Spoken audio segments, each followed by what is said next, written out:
Dan sebagaimana kita ketahui bahwasanya seluruh kisah dalam Al-Qur'an semuanya adalah benar, tidak ada yang fiktif, tapi semuanya adalah kisah nyata. Kata Allah Subhanahu wa taala, laqad kana fi qasasihim ibratul liulil albab, ma kana haditsa yuftara. Sungguh pada kisah mereka itu ada pelajaran bagi orang-orang yang cerdas, yang mau berfikir. Ma kana haditsa yuftara.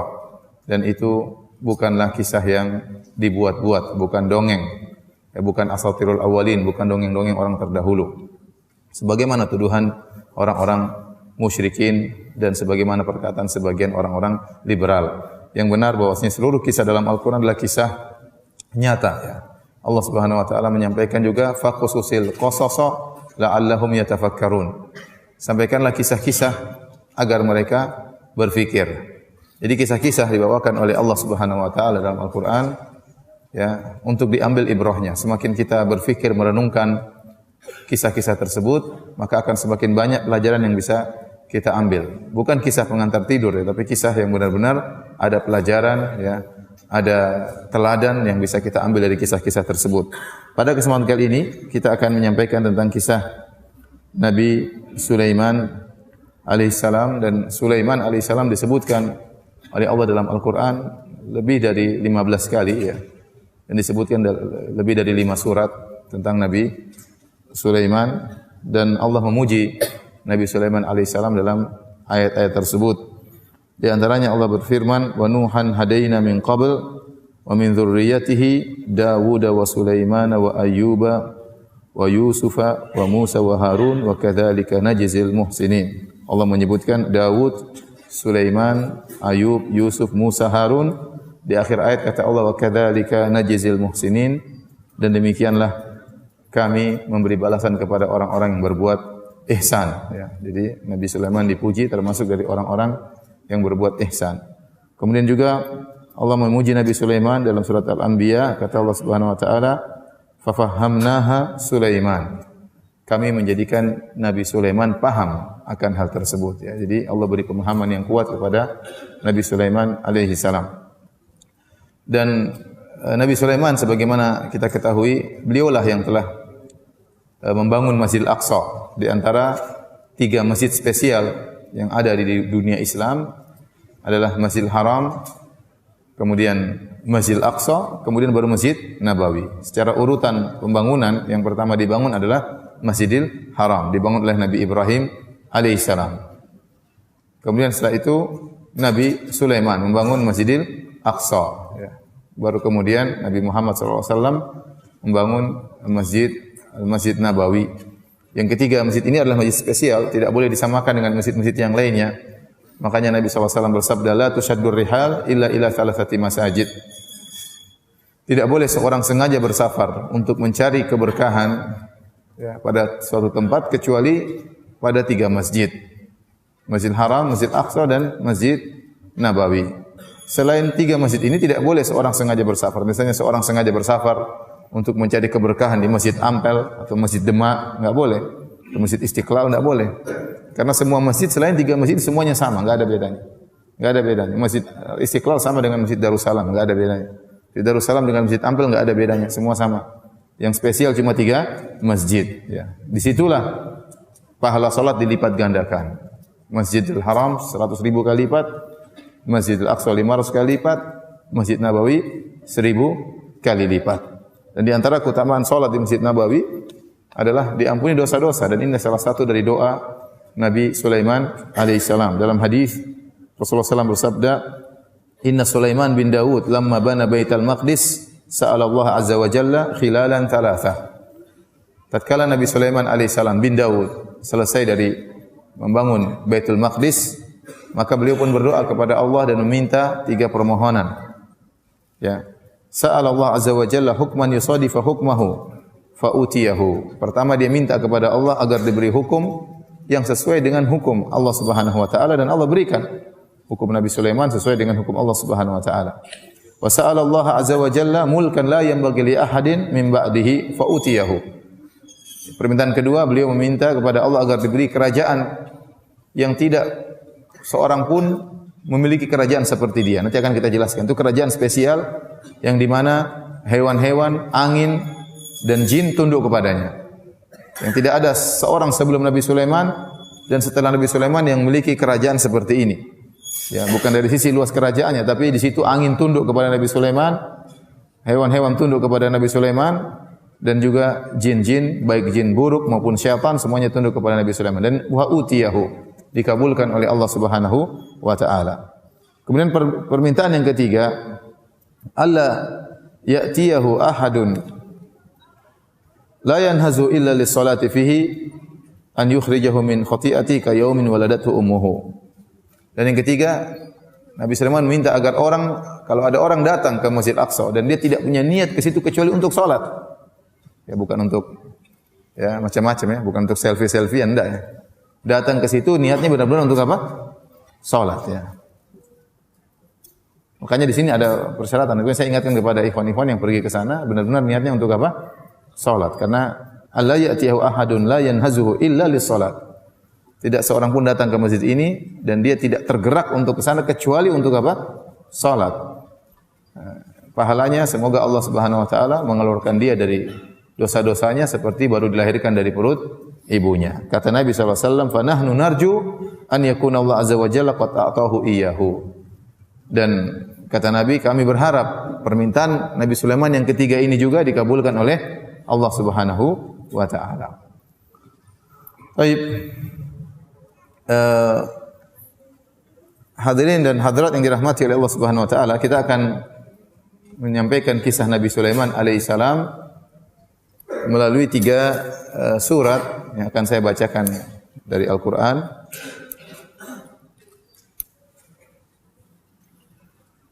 Yang pertama surat Shad, dari surat Shad ayat 30 dan seterusnya. Ayat 30 dan seterusnya. Kata Allah Subhanahu wa taala, "Wa wahabna li Daud Sulaiman." Kami menganugerahkan kepada Nabi Daud Nabi Sulaiman.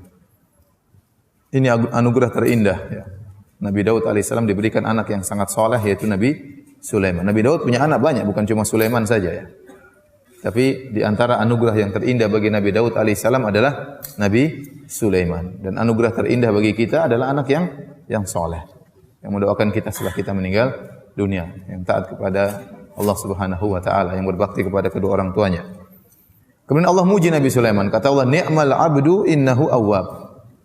Sungguhnya Sulaiman itu adalah hamba yang terbaik. Allah tidak mengatakan ni'mal 'abdu kecuali karena ni'mal 'abdu artinya hamba yang terbaik, kecuali dia benar-benar orang yang sangat rajin beribadah. Nabi Sulaiman ini bukan hanya sekedar nabi, dia seorang raja. Dan biasanya kalau raja sibuk dengan hal-hal keduniaan. Ya, tetapi Nabi Sulaiman alaihissalam meskipun dia seorang raja ya, dan dia sangat rajin beribadah kepada Allah. Makanya Allah memuji dengan mengatakan ni'mal abdu, sebaik-baik hamba. Al-abdu diambil dari abid, yaitu yang tunduk. Ni'mal abdu innahu awwab. Sungguh dia adalah hamba yang terbaik dan dia selalu kembali kepada Allah. Selalu kembali kepada Allah, selalu bertobat kepada Allah kalau melakukan kesalahan. Setelah Allah memuji Nabi Sulaiman dengan menyebutkan sifatnya yang awwab, selalu kembali kepada Allah tatkala melakukan kesalahan, Allah sebutkan contohnya.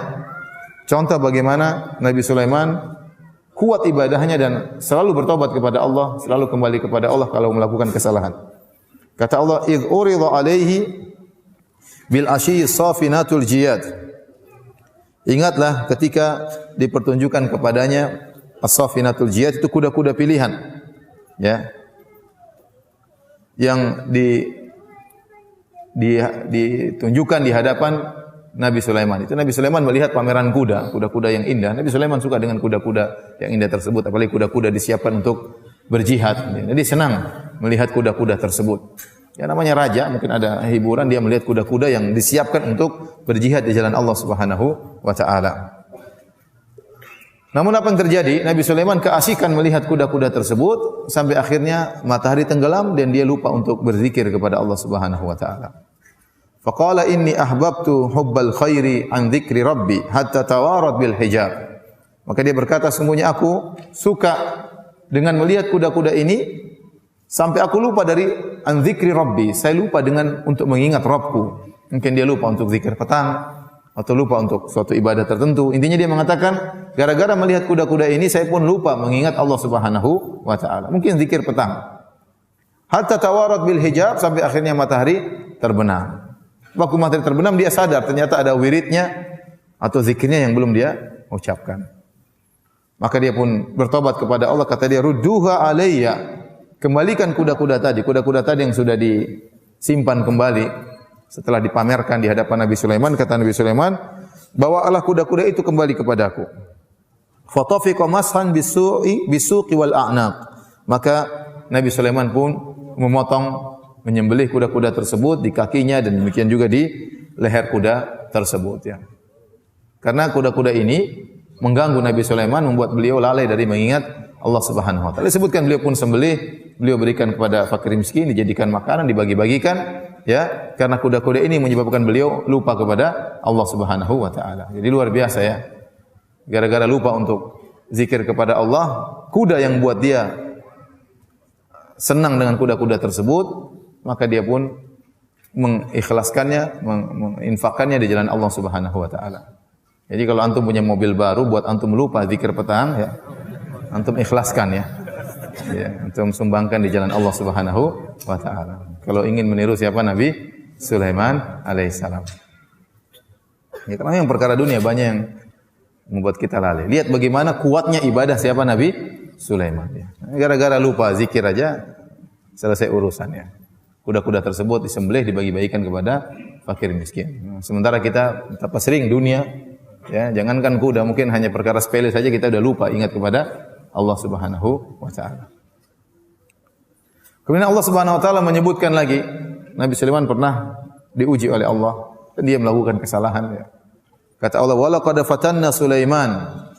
Sungguh kami telah menguji Sulaiman. Adapun fitnah yang Allah berikan kepada Nabi Sulaiman, ujian ini tidak ada riwayat yang sahih yang menjelaskan tentang apa fitnah, apa ujian tersebut yang Allah ujikan kepada Nabi Sulaiman. Dalam buku-buku tafsir kalau kita buka, baik Ibnu Jarir At-Tabari, demikian juga Al-Baghawi, ya, yang ada tafsir-tafsir dengan sanad, ya. Semuanya riwayat Israiliyat, tidak ada riwayat yang sahih, tidak ada riwayat yang sahih. Wallahu alam apa ujian yang Allah ujikan kepada Nabi Sulaiman. Tapi kata Allah Subhanahu wa taala, wa alqaina ala kursiyyihi jasadan thumma anab. Lalu kami lemparkan di atas kursinya, di atas singgasananya, jasadan thumma anab, sebuah jasad, kemudian Nabi Sulaiman pun bertobat kepada Allah Subhanahu wa taala, kembali kepada Allah. Ini pun ada khilaf yang panjang di kalangan para ahli tafsir, apa yang dimaksud dengan jasad yang Allah lemparkan atau letakkan di atas kursi Sulaiman. Ada yang mengatakan Sulaiman sendiri dalam kondisi sakit. Ada yang mengatakan bahwasanya itu adalah anak yang tidak sempurna tatkala dilahirkan. Nabi Sulaiman dalam suatu hadis riwayat Al-Imam Al-Bukhari, ya, Nabi Sulaiman pernah berkata, kata Nabi SAW, qala Sulaiman bin Daud alaihi wassalam, berkata Sulaiman bin Daud alaihi wassalam, la atufanna al-lailata ala mi'ati imra'atin, malam ini aku akan menggauli 100 wanita. Au tis'in wa tis'ina, atau aku akan menggauli 99 wanita. Ini Nabi Sulaiman istrinya banyak, ya. Istrinya banyak. Kulluhunna ya'ti bi farisin yujahidu fi sabilillah. Seluruh wanita tersebut yang 99 atau wanita tersebut semuanya akan mengandung dan akan melahirkan seorang anak yang akan menjadi pejuang di jalan Allah Subhanahu wa taala. Menjadi seorang pasukan berkuda yang berjuang di jalan Allah Subhanahu wa taala. Bi farisin yujahidu fi sabilillah. Ya. Imam Al-Bukhari membawakan hadis ini di bawah bab man talabal walad lil jihad. Bab tentang orang yang ingin punya anak supaya anaknya berjihad di jalan Allah Subhanahu wa taala. Faqala lahu sahibuhu insyaallah, falam yaqul insyaallah. Ada yang menegur dia, bilang insyaallah wahai Sulaiman. Sulaiman lupa bilang apa? Insyaallah. Falam yahmil minhunna illa imra'atun wahidah. Maka Nabi Sulaiman malam itu menggauli 99 wanita. Satu dia gauli. Ini menakjubkan bagaimana kekuatan, ya, Nabi Sulaiman, ya, dia menggauli 99 dan setiap kali dia menggauli terjadi ejakulasi, ya, karena semuanya diharapkan untuk hamil, ya.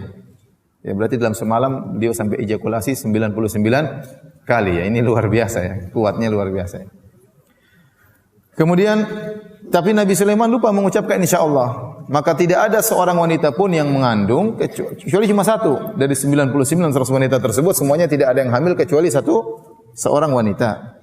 Ja'at bi syiqqi rajulin, hanya cacat, hanya setengah manusia, mungkin cacat ya. Walladzi nafsu Muhammadin biyadihi, kata Rasulullah SAW, demi zat yang jiwa Muhammad berada di tangannya. Lau qala insyaallah, seandainya Sulaiman mengucapkan insyaallah, saya akan tawaf, saya akan mengelilingi 99 wanita, saya akan gauli seluruhnya, ya, semua akan hamil, akan melahirkan anak yang berjihad di jalan Allah, insyaallah.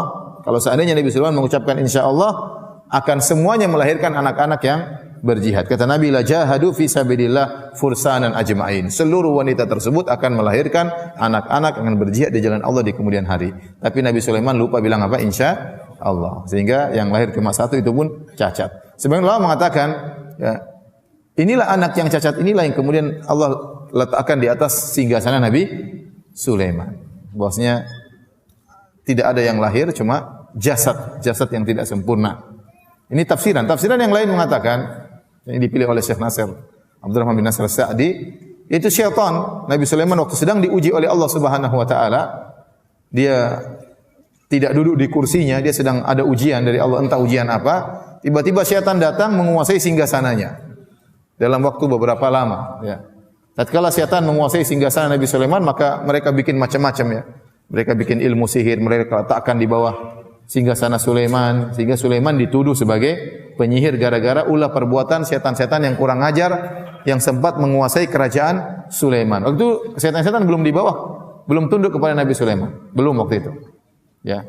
Makanya Nabi Sulaiman dituduh sebagai penyihir oleh sebagian orang dan Allah membantah, kata Allah, wattaba'u ma tatlu syayatinu ala mulki Sulaiman wa ma kafara Sulaiman walakinna syayatina kafaru yu'allimuna an-nasa as-sihra. Kata Allah, mereka hanya mengikuti apa yang dibacakan oleh setan-setan di atas kerajaan Sulaiman. Ya, jadi setan sempat menguasai kerajaan Sulaiman dan mereka mengajarkan macam-macam. Wa ma kafara Sulaiman. Sulaiman tidak pernah jadi penyihir. Sulaiman tidak pernah mengajarkan ilmu-ilmu seperti itu. Ya, Sulaiman waktu menguasai alaihissalam menguasai jin, dia tidak pernah mengikuti langkah-langkah supaya menjadi sakti, enggak ada. Memang Allah kasih dia kelebihan seperti itu. Ya. Maka kata Allah, "Ma kafara Sulaiman." Dan Sulaiman tidak pernah kafir, walakinna syayatina kafaru, tapi setan-setanlah yang kafir. Yu'allimuna an-nasa as-sihra. Setan-setan tersebut mengajarkan kepada manusia tentang ilmu sihir. Intinya Allah alam bisawab, inilah beberapa tafsiran dari para ahli tafsir tentang perkataan Allah Subhanahu wa taala, wal qaina ala kursiyihi jasadan. Kami lemparkan jasad atau kami letakkan jasad di atas kursinya. Ya, entah anak yang cacat, entah syaitan atau yang lainnya. Kata Allah, "Tsumma anab." Kemudian Nabi Sulaiman kembali kepada Allah. Mungkin waktu diuji oleh Allah dia melakukan suatu kesalahan. Maka di antara sifat Nabi Sulaiman tadi, innahu awwab, senantiasa kembali kepada Allah kalau melakukan apa? Kesalahan. Maka beliau pun bertobat dan kembali kepada Allah Subhanahu wa taala. Setelah itu beliau berdoa kepada Allah Subhanahu wa taala dengan doa yang sangat agung. Kata Allah, qala rabbi ighfirli wa hab li mulkan la yanbaghi li ahadin min ba'di innaka antal wahhab. Maka Nabi Sulaiman berdoa, ya Rabbku, ampunilah aku. Dan dianjurkan seorang tatkala berdoa beristighfar sebelum apa? Berdoa, mengakui dosa-dosa, bertawassul dengan istighfar kita kepada Allah tatkala kita berdoa kepada Allah. Sebagai Nabi Sulaiman, dia memulai dengan istighfar. Kata beliau, Rabbi ghfirli, ya Allah ampunilah aku. Setelah beliau minta ampun kepada Allah Subhanahu wa taala, baru kemudian beliau berdoa, wa habli mulkan la yanbaghi li ahadin min ba'di. Dan anugerahkanlah kepadaku suatu kerajaan yang tidak boleh seorang pun setelahku memiliki kerajaan seperti itu. Innaka antal wahhab, sungguhnya engkau adalah maha pemberi anugerah. Ya. Maka Allah kabulkan permohonan Nabi Sulaiman. Dia minta kerajaan spesial, bukan dari luas kerajaan. Kalau kerajaan secara luas, Romawi kerajaannya luas sekali ya. Persia dulu juga kerajaannya sangat luas sekali ya. Majapahit juga dulu cukup luas. Bukan masalah luas kerajaan, tapi kerajaan spesial yang di mana di situ angin ditundukkan, hewan-hewan ditundukkan dan juga jin-jin, setan-setan ditundukkan. Maka Allah kabulkan permohonan Nabi Sulaiman. Kata Allah Subhanahu wa taala, "Fasakharna lahu ar-riha tajri bi amrihi rukha'an haitsu asaba." Kata Allah Subhanahu wa taala, kami tundukkan kepadanya angin yang berhembus dengan baik menurut kemana saja yang dia kehendaki. Angin tersebut sifatnya rukha. Rukha itu lembut. Nanti akan kita sebut dalam ayat yang lain. Angin tersebut bergerak dengan sangat cepat. Jadi Allah tundukkan Nabi Sulaiman, haitsu asab, tundukkan kepada Nabi Sulaiman angin yang dia bergerak kemanapun Nabi Sulaiman inginkan. Ya. Tinggal belok kanan, anginnya belok kanan. Belok kiri, anginnya belok kiri. Naik ke atas, turun ke bawah, gampang Nabi Sulaiman ngatur angin. Luar biasa. Ini tidak pernah Allah berikan kepada seorang pun. Ya. Jadi kalau ada orang bilang ada yang menguasai angin bawa dia kemana itu omong kosong. Karena itu hanya boleh untuk siapa? Nabi Sulaiman. Tidak boleh. Kemudian kata Allah Subhanahu Wa Taala, ya. Jadi ini ingat, ini penguasaan jin, ya, hanya milik Nabi Sulaiman. Kata Allah setelah itu, wasyayatina kulla banna'in wa gawwas. Dan kami tundukkan kepada Nabi Sulaiman juga setan-setan. Jadi bukan cuma jin-jin baik, bahkan jin-jin setan, bahkan jin ifrit, ya. Jin-jin bajingan semuanya juga ditundukkan kepada Nabi Sulaiman. Kata Allah, kulla banna'in wa gawwas. Jin-jin yang tukang bangun-bangunan dan juga tukang menyelam. Jadi jin-jin juga punya spesialisasi sendiri-sendiri, ya. Ada jin kontraktor, tukang bangun-bangun, dan ada jin penyelam. Kata Allah, kulla banna'in. Jadi jin-jin tersebut ditugaskan oleh Nabi Sulaiman untuk bangun ini, bangun anu. Jin-jin tersebut kekuatan luar biasa. Wa gawwas, penyelam, disuruh ngambil ikan ini, ngambil ikan anu, mungkin suruh ngambil ikan hiu, ikan paus, terserah. Nabi Sulaiman perintahkan mereka. Jin-jin syaitan ini bukan jin sembarangan, ya. Ya. Semua tunduk kepada Nabi Sulaiman. Kata Allah, wa akharina muqarranina fil asfad. Dan sebagian jin-jin terikat terbelenggu, ya, dalam ikatan-ikatan rantai, diikat. Kata Allah, hadza ata'una famnun au amsik bi ghairi hisab. Inilah pemberian kami wahai Sulaiman. Kau mau kasih orang terserah, kau mau pegang terserah. Bi ghairi hisab, tidak ada hisabnya, bebas. Kalau kita punya mobil dihisab sama Allah Subhanahu wa taala, ya. Ya. Mobil 2 hisabnya tambah panjang, ya. Apalagi mobil 3 hisabnya tambah panjang, ya. Istri 1 hisabnya lumayan. Istri 2 tambah panjang hisabnya. Apalagi istri 3 hisabnya tambah panjang, ya. Jadi ya, Nabi Sulaiman dikatakan oleh Allah bi ghairi hisab, tidak ada hisab. Sudah. Karena Nabi Sulaiman orang yang sangat soleh, tidak perlu dihisab. Masuk surga tanpa hisab. Kemudian kata Allah Subhanahu wa taala, di dunia demikian Allah berikan kepada dia kemewahan yang luar biasa. Di akhirat kata Allah, wa inna lahu indana lazulfa wa husna ma'ab. Dan sungguhnya dia memiliki kedudukan yang dekat dengan kami di akhirat kelak dan tempat kembali yang terbaik, ya. Tapi ini yang Allah sebutkan dalam surat Sad, ya. Jadi di antara keistimewaan Nabi Sulaiman alaihissalam adalah beliau menguasai para jin-jin. Dan saya ulangi lagi, jin-jin tersebut dikuasai oleh Nabi Sulaiman karena Allah yang menundukkan, bukan dengan belajar ilmu khusus, latihan bela diri khusus, tidak, ya. Sebagaimana angin tunduk kepada Sulaiman tanpa ilmu khusus, demikian juga jin-jin tunduk kepada Sulaiman, setan-setan tunduk kepada Sulaiman atas perintah Allah Subhanahu wa taala. Dalam Sahih Al-Bukhari dan Sahih Muslim dan juga Imam Ahmad dan yang lainnya, dari Abu Hurairah radhiyallahu taala anhu, anin Nabi sallallahu alaihi wasallam qala, dari Nabi sallallahu alaihi wasallam beliau bersabda, "Inna ifritan minal jinni tafallata alayya al-barihata au kalimatan nahwaha." Sungguhnya jin ifrit ini jin setan yang paling top, ya. Ifrit, kata Nabi sallallahu alaihi wasallam, tadi malam, ya, datang menggangguku, liyaqta'a alayya salat, untuk memutuskan salatku. Dalam riwayat yang lain, inna syaitana arada an yamurra baina yadayya. Setan ingin melewati depanku, aku sedang salat, dia ingin ganggu di depanku. Makanya Allah alam mungkin di antara hikmah seorang salat ke arah sutra, jangan lewat depan orang, karena seorang sedang salat, dia sedang berada dalam ibadah yang sangat agung, sedang bermunajat dengan Allah Subhanahu wa taala, jangan diganggu, jangan ada yang lewat. Jin Nabi sedang salat, dia lewat depan, jin ingin mengganggu Nabi sallallahu alaihi wasallam, ingin mutus salat Nabi sallallahu alaihi wasallam. Kata Nabi sallallahu alaihi wasallam, "Fa amkanani Allahu minhu." Maka Allah menjadikan aku mampu untuk menahan setan tersebut, ifrit tersebut. Bukan karena Nabi sakti, tidak, tapi karena Allah bikin Nabi mampu untuk apa? Untuk menahan ifrit tersebut. Sebutkan dalam riwayat yang lain, "Fawajatu burda lisanihi." Nabi cekek dia sampai Nabi merasakan dinginnya lisannya, keluar lidahnya sampai apa? Keluar, dicekik oleh Nabi sallallahu alaihi wasallam. Kemudian kata Nabi sallallahu alaihi wasallam, "Fa aradtu an arbitahu ila sariyatin min sawaril masjid hatta tusbihu wa tanzuru ilaihi kullukum." Maka aku ingin mengikat jin tersebut, ifrit tersebut di tiang Masjid Nabawi. Nanti kalau kalian sudah pagi hari, kalian bisa lihat jin tersebut. Seluruh kalian bisa lihat jin ifrit. Fa dzakartu qawla akhi Sulaiman. Tiba-tiba aku ingat dengan doanya Nabi Sulaiman alaihissalam. Rabbi habli mulkan la yanbaghi li ahadin min ba'di. Nabi Sulaiman pernah berdoa, "Ya Allah, berikanlah aku kerajaan yang tidak boleh seorang pun memiliki kerajaan sepertiku." Ya. Maka Nabi tidak tidak jadi mengikat jin ifrit, karena berarti Nabi menguasai jin ifrit, padahal penguasaan jin hanyalah hak siapa? Nabi Sulaiman alaihissalam. Makanya disebutkan dalam Al-Qur'an surat Al-Jin, sampai jin-jin datang mendengarkan bacaan Al-Qur'an Nabi. Inna sami'na Qur'anan ajaba. Kata mereka, kami mendengar bacaan yang menakjubkan, yaitu Al-Qur'an. Jadi banyak jin masuk Islam. Tapi Nabi SAW tidak pernah punya pasukan jin, tidak pernah. Nabi tidak pernah punya pasukan jin. Nabi tidak pernah, padahal Nabi sangat butuh dengan pasukan. Dalam perang Badar 315 lawan 1000 orang, butuh pasukan jin, tapi Nabi tidak pernah minta tolong sama jin. Dalam perang Uhud Nabi tidak pernah minta tolong sama jin.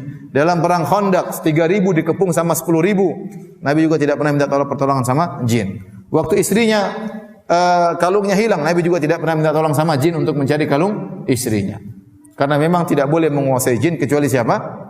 Nabi Sulaiman alaihissalam. Kalau seandainya jin boleh dikuasai, maka Nabi akan mengikat jin ifrit tersebut di salah satu tiang dari tiang-tiang Masjid Nabawi. Namun ini dilarang oleh Allah Subhanahu wa taala. Yang berhak menguasai jin hanyalah siapa? Nabi Sulaiman. Maka tidak benar orang-orang yang kemudian punya jin, punya khodam, punya ini dan macam-macamnya. Itu tidak benar.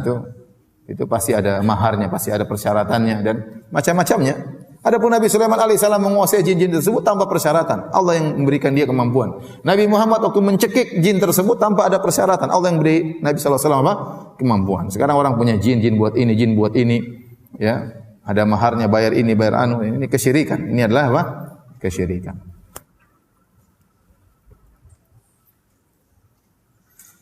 Baik, kita lanjutkan kisah Nabi Sulaiman alaihissalam dalam surat berikutnya, itu dalam surat Saba. Dalam surat Saba ayat 12 dan seterusnya. Kata Allah Subhanahu wa taala menjelaskan tentang masjid, ada yang mengatakan bangunan-bangunan namun tidak sampai setinggi istana. Intinya Nabi Sulaiman punya jin-jin kontraktor tadi, bikin ini, bikin anu, bikin mereka kerja semuanya. Disuruh Nabi Sulaiman suruh bangun ini, bangun anu, bangun ini. Ya, semuanya tunduk kepada Nabi Sulaiman. Ada yang bangkang terbakar, takut. Wa tamathil, jin-jin tersebut juga membuat patung-patung. Ada yang mengatakan dibuat patung-patung hewan, dibuat dari tembaga, jin-jin bikin tersebut, patung-patung hewan, patung-patung burung. Dan ini dahulu mungkin dibolehkan dalam syariat terdahulu. Ya. Kalau sekarang sudah tidak boleh membangun patung-patung dalam bentuk makhluk bernyawa. Ya. Tapi dahulu di zaman Nabi Sulaiman dibolehkan. Kita tahu syariat Nabi yang lain dengan Nabi satu dengan Nabi yang lain ada perbedaan. Oleh karena Nabi Isa alaihissalam pernah membuat apa? Ya. Ahni akhluqu lakum minat-tiri minat-tini kahayati at-tayri fa anfukhu fihi fayakunu tayran biidznillah. Nabi Isa pernah membuat patung dari tanah liat berbentuk burung, kemudian Nabi Isa tiup maka terbanglah burung tersebut. Intinya dia buat patung burung. Ya. Kalau di zaman Bani Israel itu mungkin diperbolehkan, kata sebagian ulama seperti Al-Baghawi dalam tafsirnya. Adapun sekarang tidak diperbolehkan. Kemudian kata Allah Subhanahu wa taala wajifanin. Mereka membuat jin-jin tersebut membuat piring-piring, tapi piring-piring tersebut sangat besar. Kata Allah kal jawabi, piring-piring tersebut seperti danau. Ya. Jadi piring-piring raksasa besar-besar ya. Karena anak buah Nabi Sulaiman sangat banyak ya. Ya ada jin, ada hewan-hewan yang mungkin anak buahnya ada gajah, entah. Pokoknya sehingga piringnya aja sebesar apa? Sebesar danau. Kata Allah wa qudurir rasiyat, dan kidir-kidir yaitu panci-panci yang rasiyat yang tidak bisa diangkat, menunjukkan panci tersebut sangat besar. Untuk angkat enggak bisa. Berarti piringnya gede, yang jelas pancinya juga apa? Gede. Yang jelas kompornya juga gede. Ini yang ngerjain bukan manusia, enggak bisa. Jin-jin yang disuruh kerja oleh Nabi Sulaiman. Ini menunjukkan jin-jin punya kekuatan memang. Jin-jin punya kemampuan. Mampu tadi untuk menyelam, mampu untuk jadi kontraktor dan yang lain. Kata Allah, "I'malu ala Dawud syukra." Wahai keluarga Daud, wahai Sulaiman, i'malu, beramalah engkau. Beramalah kalian, beramal solehlah kalian, syukran sebagai bentuk syukur kepada Allah. Oleh karena di antara bukti seorang bersyukur kepada Allah adalah dengan beramal soleh. Omong kosong kalau seorang mengatakan saya rajin, saya bersyukur kepada Allah, tapi dia tidak pernah beramal soleh. Ya, di antara bukti nyata seorang bersyukur kepada Allah adalah menggunakan nikmat-nikmat tersebut untuk beribadah kepada Allah. Makanya Allah mengatakan setelah Allah memberikan nikmat yang begitu banyak kepada Nabi Sulaiman, kata Allah, "I'malu ala Dawud syukra." Wahai Sulaiman bin Daud, beramal solehlah engkau sebagai bentuk syukur kepada Allah Subhanahu wa taala. Kemudian kata Allah, "Wa qalilun min ibadiyas syakur." Hanya sedikit dari hamba-hambaku yang bersyukur. Ya. Karena sebagaimana sering saya sampaikan dalam kajian-kajian saya, ya, seorang diuji dengan kemiskinan lebih mudah lulus daripada diuji dengan kekayaan. Seorang lebih mudah untuk bersabar dengan kekurangan yang ada daripada bersyukur dengan harta yang dia miliki. Kebanyakan orang diuji dengan harta, dia lupa diri. Ya, dia lupa diri. Ya. Sehingga buktinya di surga kelak kebanyakan penghuninya adalah orang-orang miskin. Orang-orang kaya kemana? Ke tempat yang lainnya. Tapi ada orang-orang kaya namun tidak banyak. Kenapa? Sebagai bukti bahwasanya kebanyakan manusia diuji dengan kekayaan tidak lulus. Dan kebanyakan manusia diuji dengan kekurangan bisa lulus. Tapi kalau antum disuruh milih diuji dengan kekayaan atau milih diuji dengan kemiskinan, antum milih diuji dengan apa? Kekayaan. Diuji dengan kekayaan tapi lulus, itu yang susah. Itu yang susah. Tapi itu bukan pilihan antum. Itu pilihan siapa? Allah. Mau diuji dengan kekayaan, kalau kasih uji dengan miskinan ya sudah, mau apa lagi. Taib. Kita pindah ya kepada surat yang paling banyak menceritakan tentang Nabi Sulaiman alaihissalam, yaitu surat An-Naml. Surat An-Naml dari ayat 15 dan seterusnya. Dari ayat 15 dan seterusnya. Hadirin dan hadirat yang dirahmati oleh Allah Subhanahu wa taala. Allah Subhanahu wa taala berfirman dalam surat An-Naml ayat 15 dan seterusnya. Kata Allah, "Wa laqad ataina Dawuda wa Sulaimana ilma." Sungguh kami telah memberikan kepada Nabi Daud dan Nabi Sulaiman ilmu. Padahal yang Allah berikan kepada mereka berdua banyak, bukan cuma ilmu ya. Harta, kekayaan, kerajaan. Tapi Allah khusus menyebutkan tentang ilmu. Karena ilmu ini adalah anugerah yang sangat spesial. Anugerah yang sangat spesial. Wa qala alhamdulillahilladzi faddalana ala katsirin min ibadihil mu'minin. Maka keduanya berkata, segala puji bagi Allah yang telah melebihkan kami dari kebanyakan hamba-hambanya yang beriman. Jadi hamba-hamba Allah yang beriman ada, dan ada yang dilebihkan di antara mereka spesial, yaitu yang beriman dan berilmu. Beriman dan berilmu. Maka Nabi Sulaiman dan Nabi Daud mensyukuri Allah dengan nikmat ilmu. Wa qala, dan mereka berdua berkata, alhamdulillahilladzi faddalana ala katsirin min ibadihil mu'minin. Segala puji bagi Allah yang telah memuliakan kami, melebihkan kami berdua, Daud dan Sulaiman, di atas kebanyakan hamba-hamba Allah yang beriman. Hamba-hamba Allah yang beriman itu dituntut seorang berusaha beriman, tapi iman dan ilmu itu lebih lagi. Ya. Makanya Allah berfirman, yarfa'illahu alladhina amanu minkum walladhina utul ilma darajat. Orang-orang beriman diangkat derajatnya oleh Allah, dan orang yang berilmu lebih lagi di atas orang beriman, beberapa derajat. Kata Nabi sallallahu alaihi wasallam, fadlul alim 'alal 'abid ka fadlil qamari 'ala sa'iril kawakib. Keutamaan seorang yang alim dibandingkan dengan orang yang ahli ibadah yang beriman saja namun tidak alim, seperti rembulan di bulan purnama dibandingkan dengan seluruh bintang. Bintang jumlahnya banyak, tapi yang punya pengaruh untuk manusia di bumi adalah rembulan yang beri cahaya, penerangan kepada penghuni di bumi. Ya. Jadi seorang alim yang beriman kepada Allah lebih baik daripada ribuan ahli ibadah. Karena seorang berusaha untuk menyisihkan waktunya menuntut ilmu agama. Dan Nabi SAW mengatakan, ya innal anbiya lam yuwarrithu dinaran wala dirhaman. Ya, al ulama warathatul anbiya. Bahwasanya para ulama adalah pewaris para nabi. Dan bahwasanya para nabi tidak mewariskan dinar dan dirham. Wa innama warathul ilma, tapi mereka mewariskan ilmu. Kemudian kata Nabi, faman akhadahu faqad akhadha bihadzin wafir. Barang siapa mengambil ilmu dari para nabi, sungguh dia telah mengambil bagian warisan yang sangat besar. Taib. Kemudian kata Allah Subhanahu wa taala, wa waritha Sulaimanu Dawuda. Nabi Sulaiman mengambil warisan dari Nabi Daud. Para ahli tafsir mengatakan maksudnya warisan yaitu ilmu dan kenabian, bukan warisan harta. Karena para nabi tidak mewariskan. Nahnu ma'syaral anbiya lam nuwarris. Kata Nabi SAW, kami para nabi, kami tidak meninggalkan warisan harta. Ma taraknahu sadaqah. Apa yang kami tinggalkan adalah sedekah. Adalah sedekah. Nabi SAW tidak punya warisan untuk diberikan kepada putrinya atau kepada istri-istrinya. Apa yang ditinggalkan oleh Nabi adalah sedekah. Maka waktu Nabi meninggal tidak ada bagian harta buat Fatimah radhiyallahu anha dan juga tidak ada bagian harta buat istri-istri Nabi yang 9 orang, tidak ada. Dan itu yang dipegang oleh Abu Bakar radhiyallahu taala anhu. Bahwasanya para nabi tidak mewariskan. Maka dalam ayat ini wa waritha Sulaimanu Daud, ya. Sulaiman mewarisi dari Daud, bukan mewarisi harta, bukan.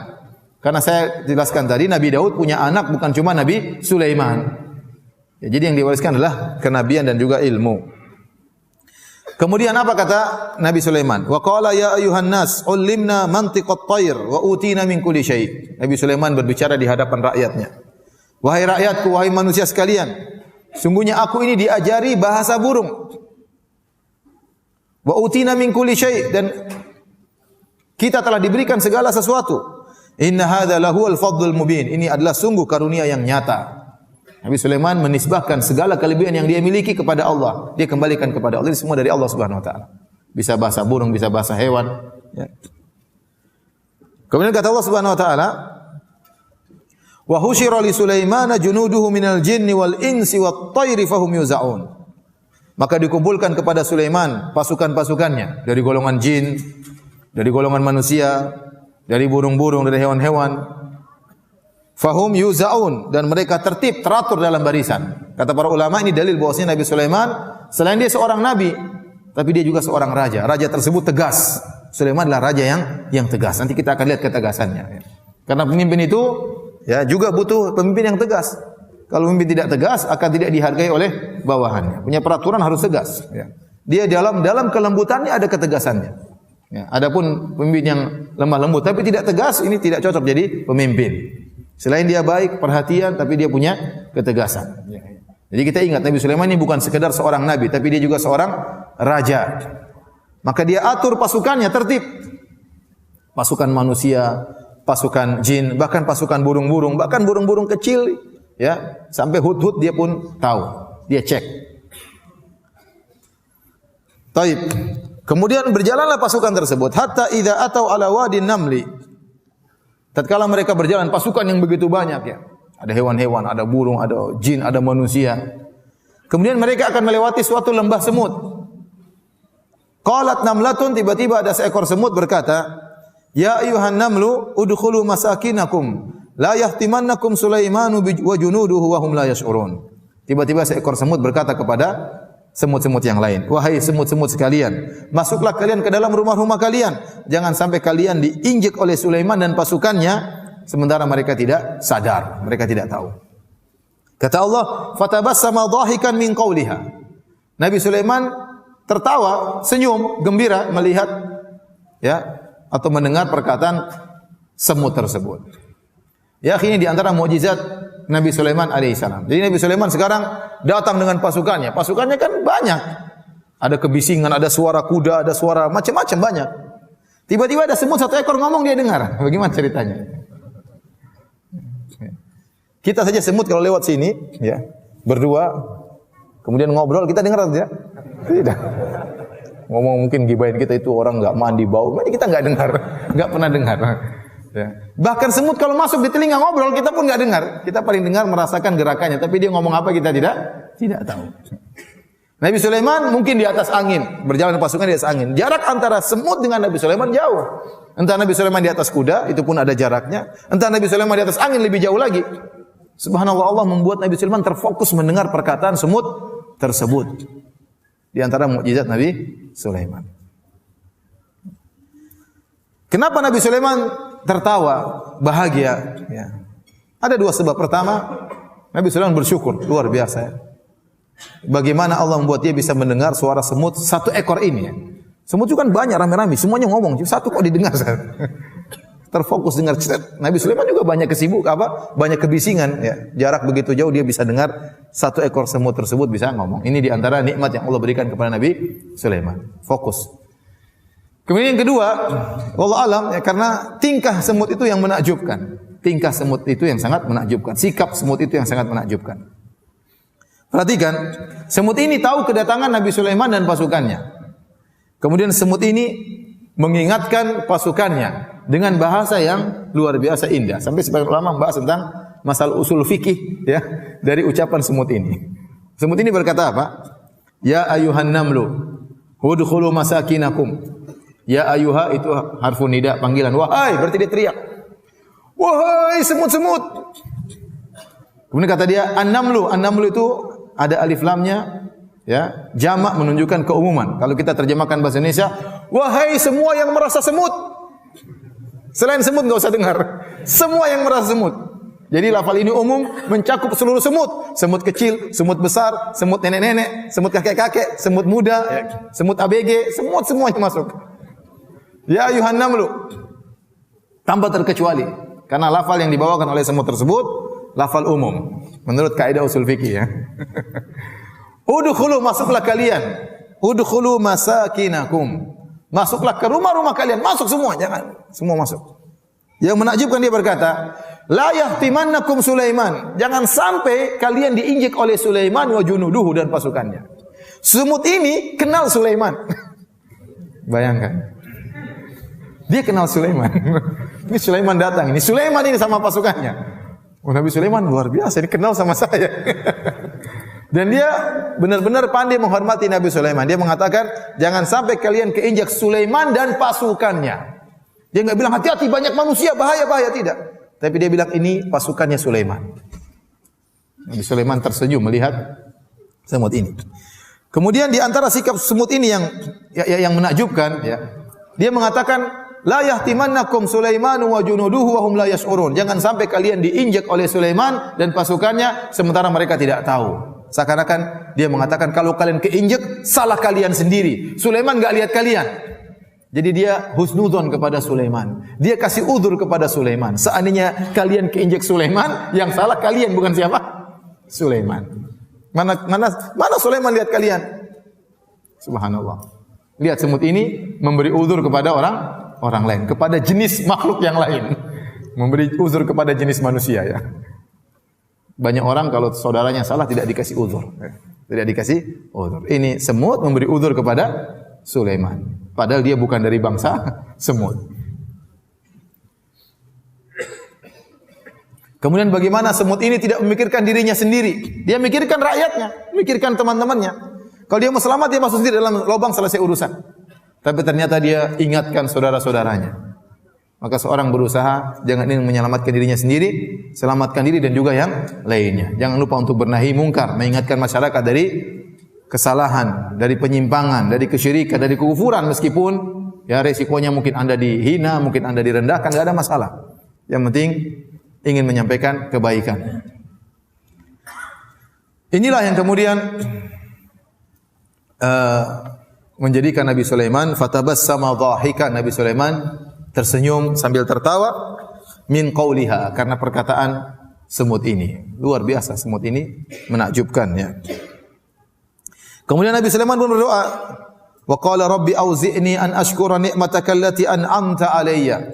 Ya Allah, ya, ilhamkanlah kepadaku agar aku bisa bersyukur kepada Engkau atas nikmat-nikmat yang Kau berikan kepadaku dan kepada kedua orang tuaku. Nabi Sulaiman, dia seorang hamba yang sangat bersyukur. Allah puji dia. Sangat pandai bersyukur. Meskipun demikian, dia selalu minta kepada Allah agar bisa terus bersyukur. Karena seorang bisa mudawamah, continue, berkesinambungan dalam bersyukur itu luar biasa. Seorang terkadang bersyukur dalam suatu waktu, kemudian waktu yang lain lupa bersyukur kepada Allah. Tapi continue dalam bersyukur itu luar biasa.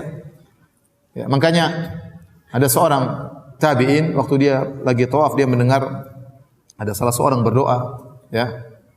Tatkala tawaf di Ka'bah dia berkata, Allahumma qini syuhan nafsi, ya Allah jauhkanlah aku dari rasa pelit. Ya Allah jauhkanlah aku dari rasa pelit. Ya Allah jauhkanlah aku dari rasa pelit. Ini siapa orang ini berdoa tawaf cuma berdoanya, ya Allah jauhkanlah aku dari rasa pelit. Apakah ini orang pelit sehingga ingin dijauhkan rasa pelit dari dirinya? Ternyata dicek dia adalah Abdurrahman bin Auf, orang yang sangat dermawan.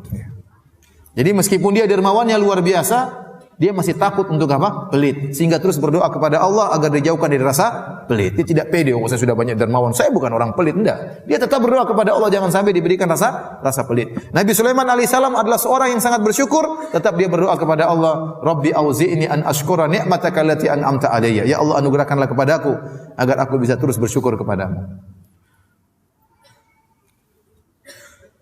An ashkura ni'mataka allati an'amta alayya, agar aku bisa mensyukuri nikmat-nikmat yang Engkau berikan kepadaku, wa ala walidayya, dan nikmat yang Engkau berikan kepada kedua orang tuaku. Luar biasa bagaimana baktinya Nabi Sulaiman. Nabi Sulaiman merasa kalau ada kenikmatan yang Allah berikan kepada kedua orang tuanya, dia juga harus bersyukur. Dia merasa nikmat yang Allah berikan kepada kedua orang tuanya adalah nikmat bagi dia. Ini baktinya luar biasa. Seorang anak pun harusnya demikian. Kalau orang tuanya sehat, orang senang, itu adalah anugerah yang Allah berikan kepada dia, bukan cuma kepada kedua orang tuanya. Lihat doa Nabi Sulaiman. An ashkura ni'mataka allati an'amta alayya wa ala walidayya. Ya Allah jadikanlah aku bersyukur, bukan hanya mensyukuri nikmat yang Kau berikan kepada aku, bahkan nikmat yang Kau berikan kepada kedua orang tuaku juga jadikanlah aku mensyukurinya. Dia menganggap nikmat yang Allah berikan kepada kedua orang tuanya adalah nikmat yang mengalir kepada dirinya juga. Wa na'mala salihan tarda, dan agar aku bisa beramal saleh yang Kau ridhai. Karena amal saleh tadi adalah salah satu bukti yang paling nyata dari bentuk syukur kepada Allah Subhanahu wa taala. Kemudian dia berdoa, wa adkhilni bi rahmatika fi ibadika salihin, dan masukkanlah aku dengan rahmat-Mu ke dalam jajaran hamba-hamba-Mu yang saleh, yaitu di surga kelak. Dia tidak pede dengan amal dia tidak pede dengan ilmunya, dia tidak pede dengan pasukannya, dengan kerajaannya. Dia terus berdoa, ya Allah aku tidak bisa masuk surga kecuali dengan rahmat-Mu, maka masukkanlah aku dalam jajaran hamba-hamba yang salihin, hamba-hamba-Mu yang salihin dengan rahmat dan kasih sayang-Mu. Setelah itu Nabi Sulaiman mengecek pasukannya. Tadi kita sebutkan pasukannya, wahum yuzaun, pasukannya tertata dengan rapi. Pasukan ini, pasukan hewan ini, pasukan jin ini, pasukan manusia, pasukan burung-burung. Kata Allah, wa tafaqqadat tayra. Maka Nabi Sulaiman mengecek pasukan burung. Burung hut, burung kecil. Faqala, tiba-tiba Nabi Sulaiman lihat burung hut itu tidak hadir. Berarti dia tahu tentang pasukannya. Ini berarti raja ini perhatian terhadap rakyatnya. Dia tahu sampai hewan kecil saja tidak hadir dia tahu. Janganlah burung hut enggak ada masalah. Masih banyak burung yang lainnya. Enggak. Dia ngecek sampai burung kecil hut saja dia perhatian. Dia perhatikan. Maka seorang pemimpin demikian, kalau dia punya bawahan dia perhatikan, bukan cuma yang direksi-direksi saja yang diperhatikan, bawahan juga diperhatikan. Ya. Faqala ma li la aral hudhuda am kana minal ghaibin. Maka Sulaiman bertanya kepada pasukannya, kenapa saya tidak lihat burung hudhud? Ya. Tidak kelihatan atau tidak hadir? Ada tapi saya tidak lihat atau tidak hadir? Ini sangat jelas Nabi Sulaiman tidak tahu ilmu gaib. Jangankan ilmu gaib masa depan, di depan dia burung hud ada atau tidak dia tidak tahu. Maka dia tanya, kok hud tidak ada? Tidak kelihatan saking kecilnya, di belakang gajah, di belakang macan atau memang dia lagi tidak ada? Kemudian Nabi Sulaiman menunjukkan ketegasan dia sebagai seorang pemimpin. Dia berkata, "Lau adzibannahu adzaban syadida." Kalau dia tidak hadir, dalam apel pagi tidak hadir, apel siang tidak hadir, aku akan menyiksa dia dengan siksaan yang pedih. Disebut oleh sebagian ahli tafsir akan dicabut bulu-bulunya oleh Nabi Sulaiman. Atau lebih parah daripada itu, aula azbahannahu, atau sungguh-sungguh aku akan menyembelihnya.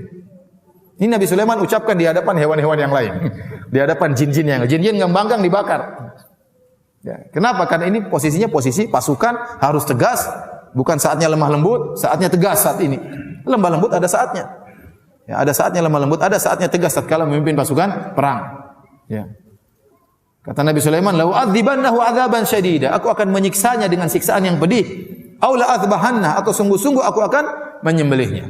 Au la ya'tiyanni bisultanin mubin, atau dia terlambat datang dan sampaikan uzur. Kalau punya uzur saya maafkan. Ini pelajaran bagi yang lainnya. Tatkala Nabi Sulaiman tegas, maka pasukannya semua takut kepada Nabi Sulaiman dan patuh kepada Nabi Sulaiman. Jadi kalau seorang pemimpin punya aturan, ada yang melanggar harus ditindak. Harus ditindak, jangan dibiarkan. Kalau dibiarkan akhirnya orang menggampangkan, akhirnya peraturan tidak jalan. Ya. Peraturan tidak jalan. Baik. Kata Allah, "Famakatha ghairu ba'idin." Tidak lama kemudian tiba-tiba Hudhud datang, terlambat datang dia, terlambat apel.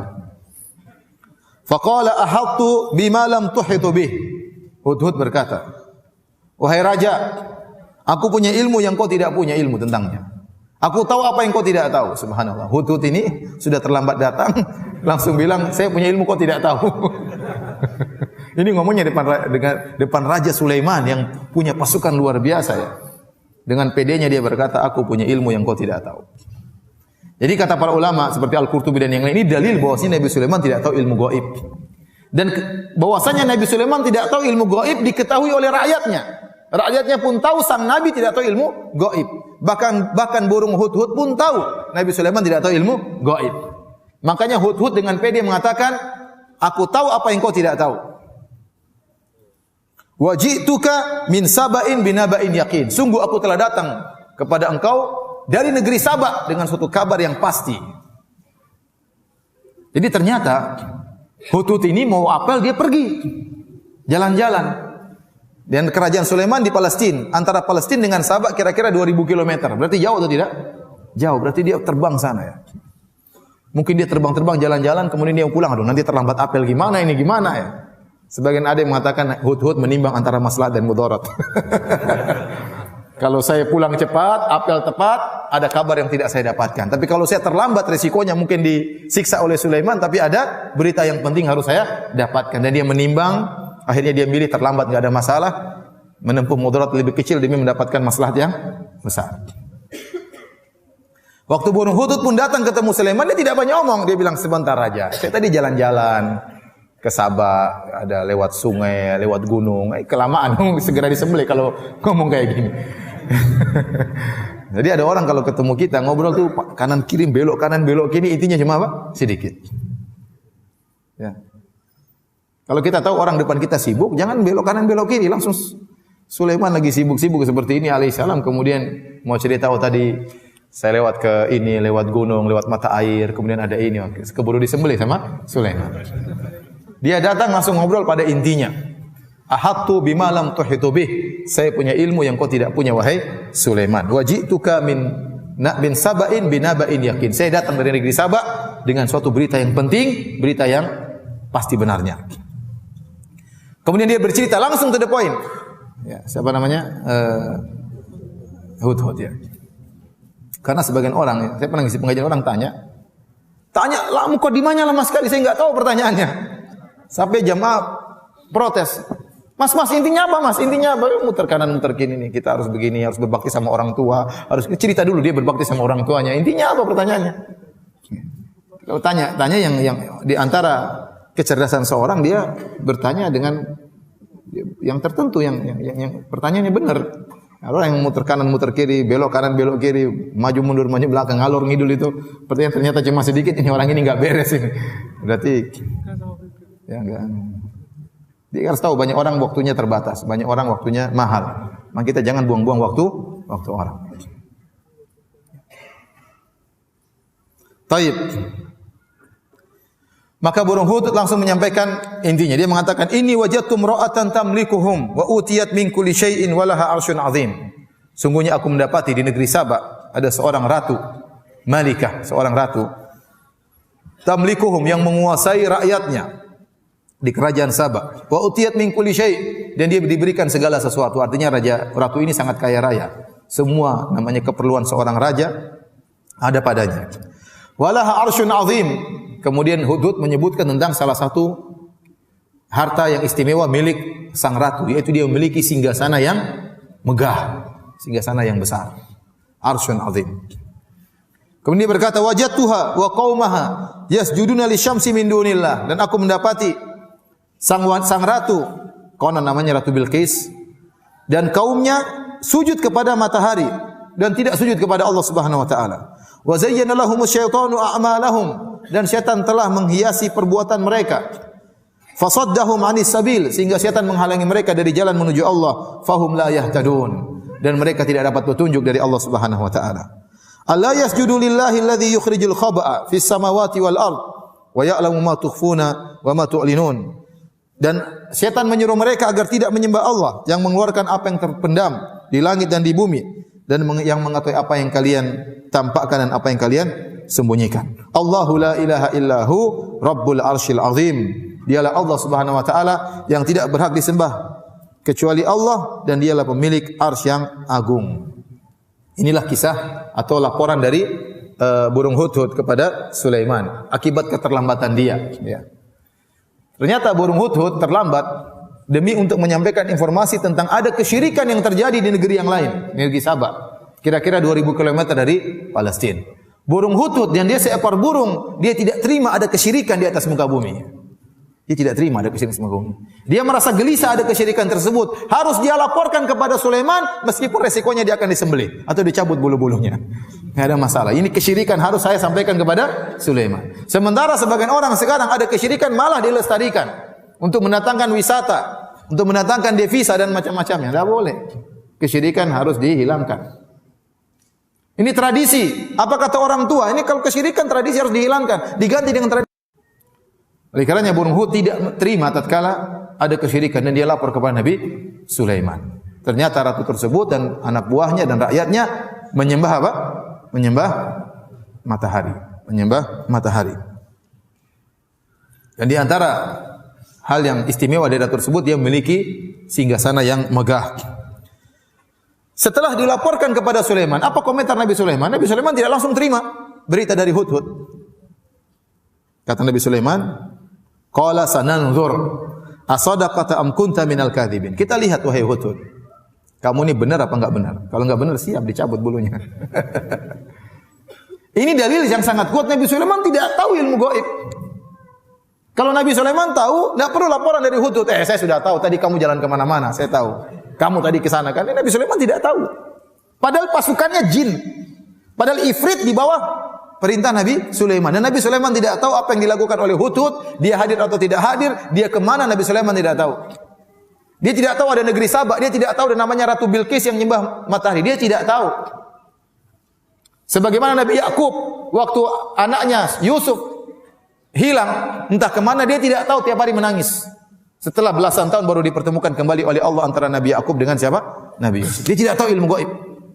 Kemudian datang orang sekarang, oh saya tahu barang hilang di mana. Saya tahu. Enggak mungkin itu kecuali pakai jin. Itu pakai jin. Ini dalil para anbiya tidak tahu ilmu gaib. Jangankan masa depan, masa sekarang yang di luar kemampuan mereka, mereka tidak tahu. Saya katakan tadi, Nabi Yakub tidak tahu Yusuf kemana. Dia nangis terus, padahal dia tidak tahu Nabi Yusuf sudah jadi menteri di Mesir. Dia tidak tahu. Nangis sampai matanya buta, Nabi Yakub alaihissalam. Kalau dia tahu anaknya sudah jadi menteri, ngapain dia nangis? Dia tidak tahu. Ini Nabi Sulaiman dilaporkan oleh hudhud. Nabi Sulaiman masih berkata, nanzur, kita lihat dulu wahai hudhud. Saya tidak terima perkataanmu langsung. Saya tidak membenarkan langsung laporanmu. Asadaqata am kunta minal kadhibin. Cek dulu, kamu jujur atau kamu dusta. Kemudian kata Nabi Sulaiman, bagaimana cara mengecek itu ada atau tidak? Kata Nabi Sulaiman, idhab bi kitabi hadha fa'alqih ilaihim thumma tawalla anhum fanzur madza yarji'un.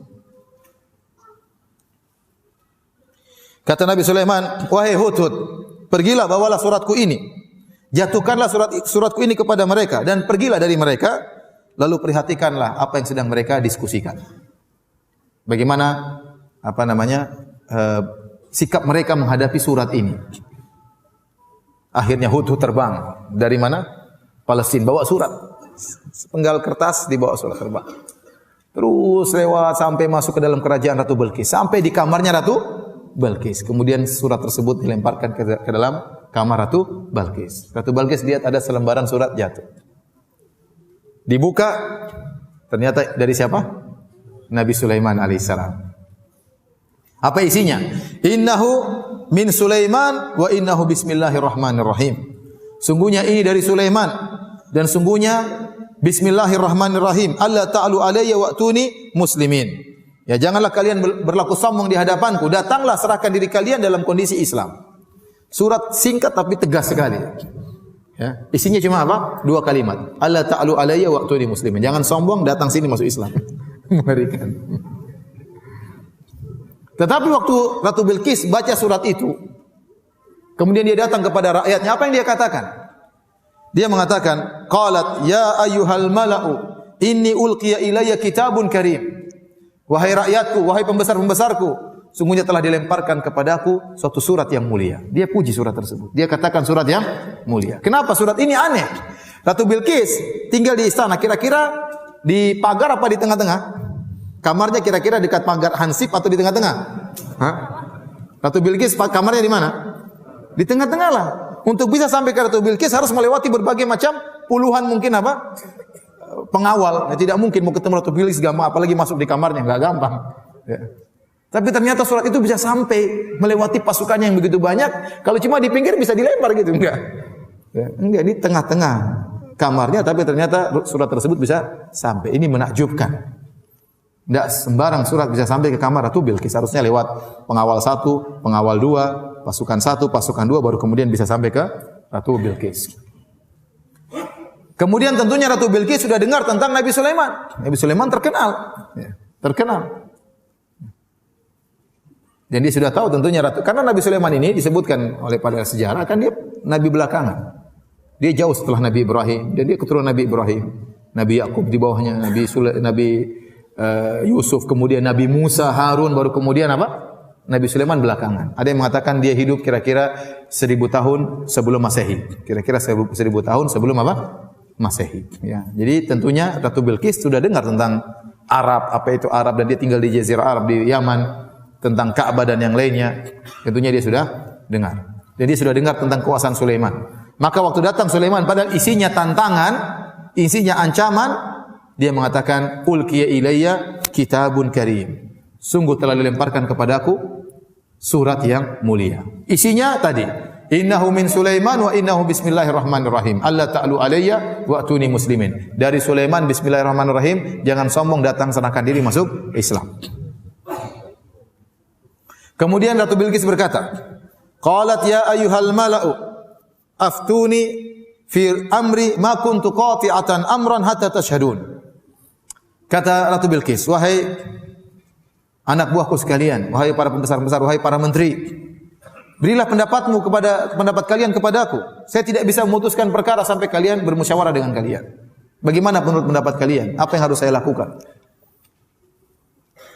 Mereka namanya menteri-menteri, mereka harus tunjukkan mereka hebat. Enggak mungkin, oh sudah ratu, udah kita ngalah aja. Enggak mungkin ya.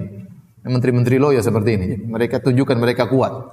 Kata Allah, mereka berkata, qalu nahnu ulu quwwatin wa ulu ba'sin syadidin wal amru ilaiki fanzuri madza ta'murin. Kata mereka, kami ini wahai Bilqis, pasukan yang kuat dan persenjataan kita juga kuat. Jangan khawatir. Perkaranya kembali kepada engkau. Perintahkan saja, kami akan kerjakan. Tapi kalau bicara tentang kekuatan jangan ragu. Kita ini apa? Kuat. Pasukan banyak, kuat, persenjataan kuat. Namun Ratu Bilqis namanya perempuan goyang juga. Dia juga takut ya. Sulaiman luar biasa. Dia pasti sudah dengar tentang apa? Sulaiman, tentang hebatnya Sulaiman. Maka dia mengatakan, qalat innal muluka idza dakhalu qaryatan afsaduha wa ja'alu a'izzata ahliha adilla wa kadzalika yaf'alun. Tadi wahai pembesar-pembesarku, ingat, raja-raja itu kalau sudah masuk ke satu negeri, dia akan merusak negeri tersebut. Seakan-akan dia berkata, ingat Sulaiman ini nanti kalau masuk di sini ke negeri Saba, negeri kita akan hancur. Wa ja'alu a'izzata ahliha adillah, dan orang-orang yang pejabat-pejabat di negeri tersebut, orang-orang yang mulia di negeri tersebut akan dijadikan hina oleh raja-raja tersebut. Wa kadzalika yaf'alun, dan demikianlah mereka akan lakukan kepada kita, kata Bilqis. Jadi Ratu Bilqis kurang setuju dengan ide perlawanan. Dia perempuan juga ngapain perang-perang ya. Maka dia punya ide yang lain. Dia berkata, dan ini menunjukkan cerdasnya Ratu Bilqis. Wa inni mursilatun ilaihim bihadiyatin fanadhiratun bima yarji'ul mursalun. Saya punya ide wahai anak buahku, saya akan mengirim hadiah yang banyak. Emas, perak, berlian, intan semua dibawa oleh orang banyak. Akan saya kirimkan hadiah kepada Sulaiman. Dan saya akan tunggu bagaimana berita yang dibawa oleh utusan-utusanku, bagaimana sikap Sulaiman terhadap hadiah tersebut. Jadi sebagian ulama mengatakan Ratu Bilqis ini ingin ngecek Sulaiman ini inginnya dunia atau memang dia bicara tentang akhirat. Dan dia tahu hadiah itu punya pengaruh. Kalau hadiah Sulaiman terima, kita perang. Seakan-akan dia berkata demikian. Kalau Sulaiman menerima hadiah kita, kita perang. Ya, atau paling tidak dia lembut atau yang. Tapi kalau dia tidak terima hadiah kita, urusannya lain. Berarti dia serius tentang masalah agama. Karena dia mengatakan datanglah dalam kondisi apa? Islam. Dalam surat tersebut Sulaiman bicara tentang agama, bukan tentang dunia. Disuruh masuk apa? Islam. Berarti dia bicara tentang agama. Nah, kalau ternyata dia terima hadiah, berarti dia tidak berbicara tentang agama. Itu hanya sekedar bingkai tapi isinya bukan masalah agama. Sebagaimana sebagian orang bicara tentang agama ternyata intinya dunia, bukan perkara agama. Agama tersebut dia hanya dijadikan apa? Bingkai, bungkusan untuk perkara dunia yang ingin dia perjuangkan, bukan masalah agama. Maka dites oleh Ratu Bilqis. Ini cerdasnya Ratu Bilqis. Pertama dia tahu hadiah itu punya pengaruh, ya. Yang kedua dia ingin mengecek Sulaiman ini bicara dunia atau bicara agama. Falamma jaa Sulaiman, tatkala utusan Ratu Bilqis datang kepada Sulaiman dengan bawa hadiah yang banyak, disebutkan entah berapa ratus orang dikirim oleh Bilqis untuk bawa hadiah tersebut dari Sabah menuju ke Palestina 2000 kilo, memikul hadiah yang sangat banyak kepada Sulaiman. Nabi Sulaiman waktu dikasih hadiah, dia pun marah. Dia mengatakan qala atumiddunani bimalin fama atani Allahu khairun mimma atakum bal antum bihadiyatikum tafrahun. Kalian ingin berikan saya harta sementara apa yang Allah berikan kepadaku lebih baik daripada apa yang kalian miliki. Tapi kalianlah orang yang suka membangga-banggakan hadiah kalian. Tidak, Nabi Sulaiman tidak terima, ya. Seakan-akan Nabi Sulaiman mengatakan saya ingin dibeli dengan harta, saya ingin dibeli dengan harta, tidak.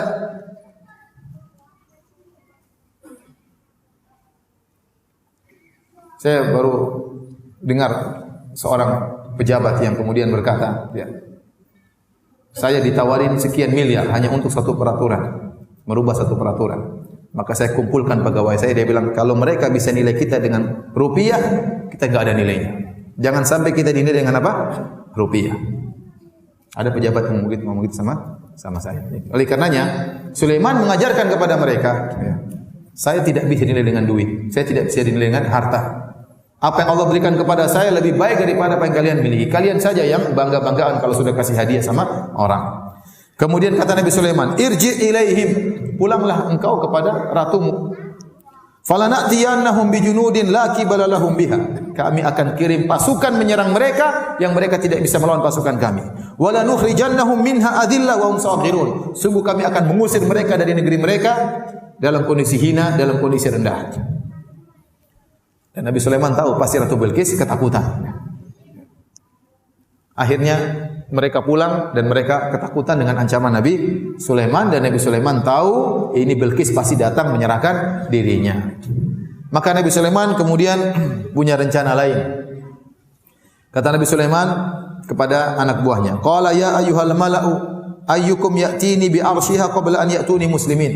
Kata Nabi Sulaiman, wahai anak buahku, siapa di antara kalian yang bisa mendatangkan singgasananya yang disebut oleh Hutut itu, hadirkan ke sini sebelum mereka datang. Jadi mulailah Ratu Bilqis dan pasukannya keluar dari negeri Sabah untuk menyerahkan diri kepada Sulaiman. Setelah mereka keluar dari singgasana mereka, Nabi Sulaiman mengatakan, siapa di antara kalian wahai anak buahku yang bisa mendatangkan singgasananya? Qala ifritun minal jinni ana atika bihi qabla an taquma min maqamik. Berkata Ifrit, jin yang paling top, saya akan datangkan singgasananya kepada engkau wahai Sulaiman sebelum kau berdiri dari tempat dudukmu. Berdiri butuh waktu atau tidak? Butuh waktu beberapa detik. Belum berdiri sudah datang singgasana. Ada yang mengatakan maksudnya Nabi Sulaiman dia selalu mengecek pekerjaan anak buahnya dan dia duduk berjam-jam menjelang duhur baru dia berdiri. Artinya Ifrit berkata, saya butuh waktu beberapa jam atau beberapa saat untuk sebelum kau berdiri wahai baginda akan hadir singgasana Ratu Bilqis. Ini hebat, berarti jin itu punya kekuatan. Berarti jin Ifrit cepat sekali. Shring, kemudian pergi, kemudian mikul singgasana. Cepat sekali. Luar biasa. Jin memang ada punya kekuatan. Jin punya kekuatan. Wa qala alladhi indahu wa inni alaihi laqawiyyun amin. Percayalah wahai baginda, sungguhnya aku ini kuat dan terpercaya, aku amanah. Meskipun saya setan, saya amanah. Kali ini saya amanah. Qala alladhi indahu ilmun minal kitab. Maka berkatalah orang yang memiliki ilmu dari Alkitab, ana atika bihi qabla an yartadda ilaika tarfuk. Saya akan datangkan singgasana tersebut sebelum kau mengedipkan matamu wahai Sulaiman. Subhanallah. Ada khilaf siapa orang ini. Ada yang mengatakan salah seorang soleh di negeri Sulaiman, ada yang mengatakan maksudnya Sulaiman sendiri. Sulaiman berkata, wahai Ifrit, kau cuma begitu, saya sebelum mengedipkan mata, sebelum kau kedipkan mata sudah datang singgasana. Jadi ada khilaf apakah itu Sulaiman atau yang lainnya. Intinya sangat hebat, ya. Falamma ra'ahu, akhirnya orang ini mendatangkan singgasana sebelum Sulaiman mengedipkan matanya. Falamma ra'ahu mustaqirran indahu. Tatkala Sulaiman melihat singgasana tersebut sudah ada di hadapan dia, maka dia pun bersyukur kepada Allah. Dia berkata, qala hadza min fadli rabbi. Ini adalah karunia dari Rabbku bisa menghadirkan singgasana di hadapanku. Liyabluwani aashkuru am akfur. Allah memberi saya kenikmatan ini untuk mengujiku, apakah aku ini bersyukur kepada Allah ataukah aku ini kufur kepada nikmat Allah Subhanahu wa taala. Wa man syakara fa inna ma yashkuru li nafsi. Kemudian Nabi Sulaiman berkata, barang siapa yang bersyukur, dia bersyukur untuk dirinya. Allah tidak butuh dengan rasa syukurnya. Tapi dia bersyukur itu untuk apa? Untuk dirinya. Dia beribadah untuk dirinya. Jangan sampai terbetik dalam benak kita Allah butuh untuk kita ibadahi. Tidak. Tapi seorang ibadah kepada Allah adalah untuk dirinya sendiri. Wa man kafara, barang siapa yang kafir, fa inna rabbi ghaniyyun karim. Sesungguhnya Rabbku maha kaya dan maha mulia. Tidak butuh dengan ibadah kalian. Kalian kafir enggak ada masalah. Kemudian kata Nabi Sulaiman, qala nakiru laha arsyaha. Nanzur atahtadi am takuna minal ladzina la yahtadun. Kata Nabi Sulaiman kepada anak buahnya, rubah-rubah sedikit singgasana itu, rubah-rubah.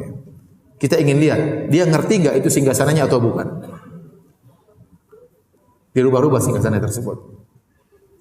Jadi, sebagian ahli tafsir menyebutkan Nabi Sulaiman tertarik untuk menikahi Bilqis ini. Ini ratu ini. Ini kalau dinikahi bagus ya buat dakwah, buat macam-macam. Tapi Nabi Sulaiman ingin tahu ini ratu pintar atau tidak ya. Jangan-jangan blow on ya. Nikah sama perempuan blow on juga repot kalau ngobrol enggak nyambung-nyambung ya. Maka dia ingin tes apakah ratu ini pintar atau tidak. Maka dirubahlah sedikit dari apa? Dari bentuk singgasana tersebut. Apakah dia tahu ini singgasana dia atau bukan? Falamma ja'at qila ahakadha arshuki. Tatkala Bilqis sudah hadir, ditanyakan kepada Bilqis, ahakadha arshuki, apakah ini adalah singgasanamu? Qalat, subhanallah, bagaimana jawaban Bilqis? Menunjukkan cerdas atau bodoh ya? Kata dia, qalat ka'annahu hu. Kata dia, sepertinya. Ini menunjukkan Bilqis pintar ya. Dia tidak mengatakan iya, dia tidak mengatakan bukan. Tapi dia memberi jawaban dengan jawaban diplomasi. Sepertinya. Nah, pintar berarti. Bisa jadi istri kalau begitu. Tapi ini pendapat sebagian ahli dalam Israiliyat. Tidak ada dalil nasnya. Tidak ada dalilnya. Nabi Sulaiman ingin menikahi siapa? Bilqis. Ini hanya pendapat Israiliyat dan disebutkan dalam buku-buku tafsir. Saya hanya menyampaikan. Tapi kalau kita berbicara tentang dalil yang sahih, tidak ada dalilnya. Ya.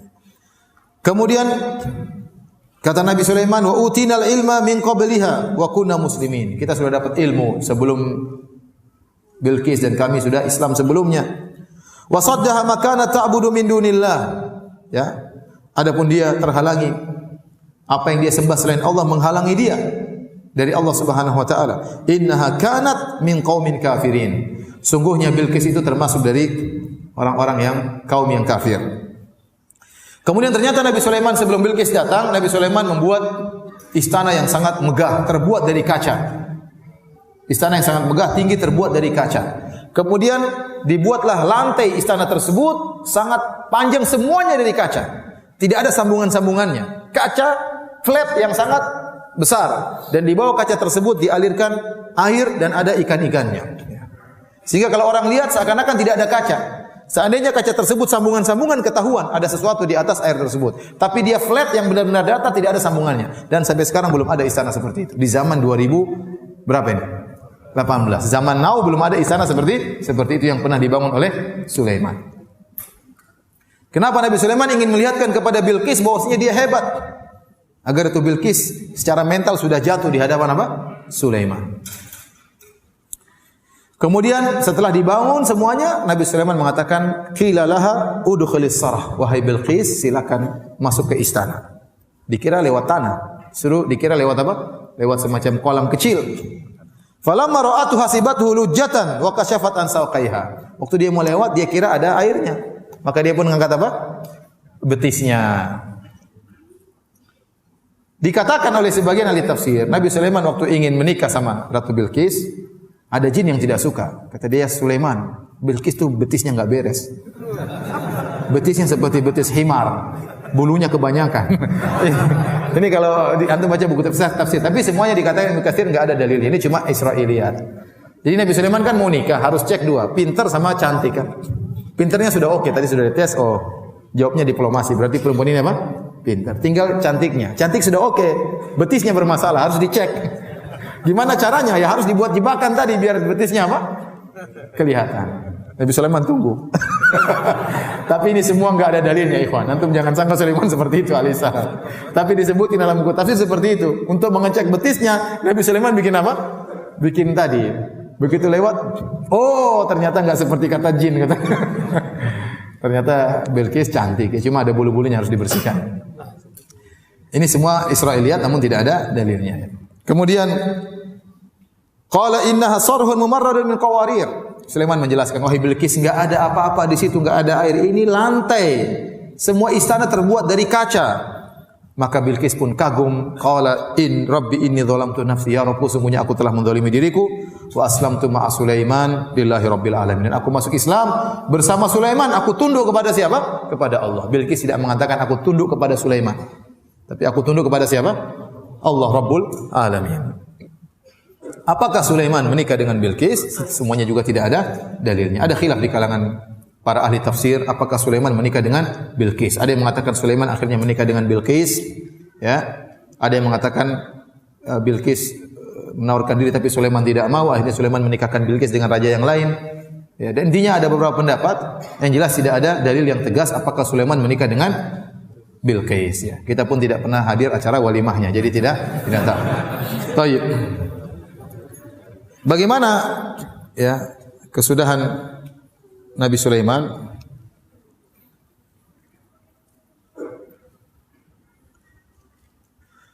Nabi Sulaiman alaihissalam meninggal ya,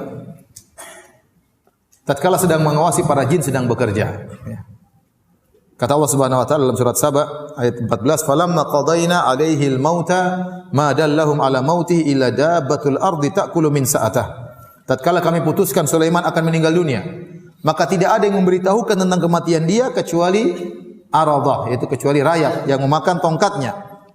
Jadi Nabi Sulaiman biasanya datang ngecek jin-jin kerja, dia bertumpu kepada tongkatnya. Diam. Dan disebutkan dalam buku-buku tafsir Nabi Sulaiman suka salat dengan pegang tongkat. Kalau dia sudah salat bisa berjam-jam. Bahkan dalam sebagian riwayat Israiliyat sampai berhari-hari dia salat berdiri. Jadi sudah terbiasa mereka lihat Sulaiman bertumbuh pada tongkat lama. Ya. Bahkan dalam sebagian riwayat dikatakan setahun, tapi riwayat itu tidak bisa dibuktikan keabsahannya. Intinya demikian kebiasaan Sulaiman. Jadi kalau Sulaiman sudah datang pegang tongkat, sudah jin-jin semua ketakutan bekerja. Suatu hari Sulaiman datang ngecek dan dia pegang tongkat dan dia meninggal dunia. Jin-jin tidak tahu, disangka Sulaiman lagi sholat. Kerja terus enggak enggak berhenti kerja nih, Sulaiman udah mati padahal. Terus gitu. Jin ketakutan, terus kerja, enggak berhenti. Sehingga datang rayap kemudian makan tongkat tersebut. Butuh waktu lama untuk dimakan tongkat tersebut. Tatkala rayap makan tongkat tersebut, akhirnya tongkat tersebut patah, Nabi Sulaiman pun jatuh. Kata Allah Subhanahu wa taala, "Falamma kharra tabayyanatil jinnu allau kanu ya'lamunal ghaiba ma labithu fil adzabil muhin." Tatkala Sulaiman tersungkur alaihissalam, maka jelaslah bagi jin kalau mereka tahu ilmu gaib, tentunya mereka tidak akan diam terus bekerja dalam kehinaan. Sulaiman ingin menjelaskan kepada rakyatnya, jin-jin itu sombong dan angkuh, mengaku-ngaku tahu ilmu gaib. Maka Sulaiman ingin menjelaskan, saya pun meninggal mereka tidak tahu kalau saya meninggal. Katanya mereka tahu gaib, padahal waktu saya meninggal mereka tidak tahu. Terus bekerja ketakutan sama Nabi Sulaiman. Kalau mereka tahu Nabi Sulaiman sudah meninggal sejak awal, mereka sudah kabur, tidak mau kerja. Ya. Ini dalil bahwasanya hukum asalnya jin-jin juga tidak tahu ilmu gaib. Yang tahu ilmu gaib cuma siapa? Allah Subhanahu wa taala. Baik, demikian para hadirin dan hadirat yang dirahmati oleh Allah Subhanahu wa taala, kisah tentang Nabi Sulaiman alaihissalam semoga bermanfaat. Kalau ada yang bertanya saya persilahkan. Wallahu taala alam bisawab.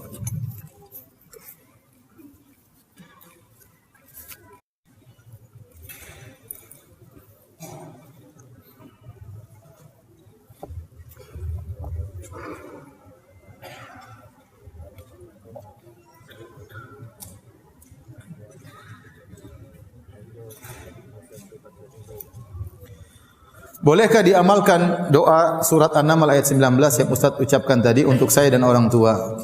Bagaimana kalau orang tua sudah meninggal? Enggak ada masalah ya. Kita berdoa, ya Rabbi auzi'ni an ashkura ni'mataka allati an'amta alayya wa ala walidayya wa an a'mala salihan tarda.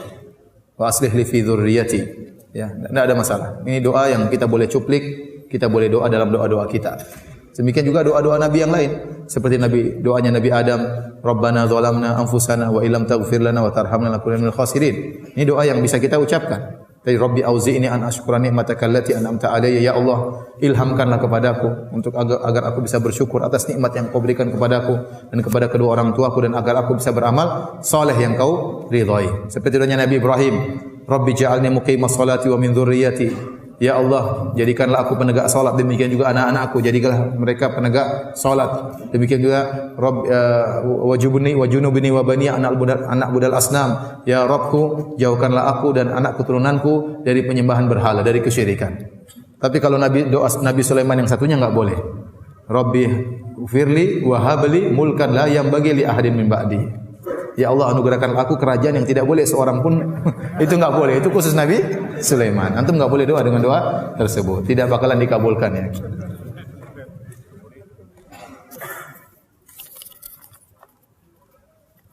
Ustaz, bolehkah kita bekerja sama dengan jin? Habiskah manusia untuk diajak kerja sama? Sehingga harus kerja sama dengan jin? Tidak boleh, tidak boleh. Ya. Ya. Ya ma'syaral jinni qad istamta'tum minal ins wa qala awliya'uhum minal insi rabbana istamta'a ba'duna bi ba'dhin wa balaghana ajrana alladhi ajjalta lana. Ya. Pada hari kiamat kelak Allah akan mengumpulkan manusia dan jin. Maka Allah berkata, wahai jin sekalian, sungguh kalian telah telah banyak menyesatkan manusia. Maka manusia berkata dari penolong-penolong jin, ya Rabb kami dahulu saling istimta', saling menyenangkan. Menyenangkan bagaimana? Jin melayani manusia, manusia memberi ketundukan kepada jin. Ya, jin itu sangat senang untuk diagungkan. Makanya Allah sebutkan dalam surat Al-Jin, kata Allah, wa annahu kana rijalun minal insi ya'udzuuna birijalin minal jinni fazaduhum rahaqa. Dan dahulu ada sekelompok laki-laki dari manusia minta perlindungan kepada sekelompok jin, maka semakin menambah kesombongan para jin. Disebutkan dalam buku tafsir, baik tafsir Al-Qurtubi, tafsir At-Tabari, tafsir Ibnu Katsir. Dahulu orang-orang Arab jahiliyah kalau mereka melewati suatu lembah, mereka berkata, na'udzu bi sayyidi hadzal wadi min sufahai qaumihi.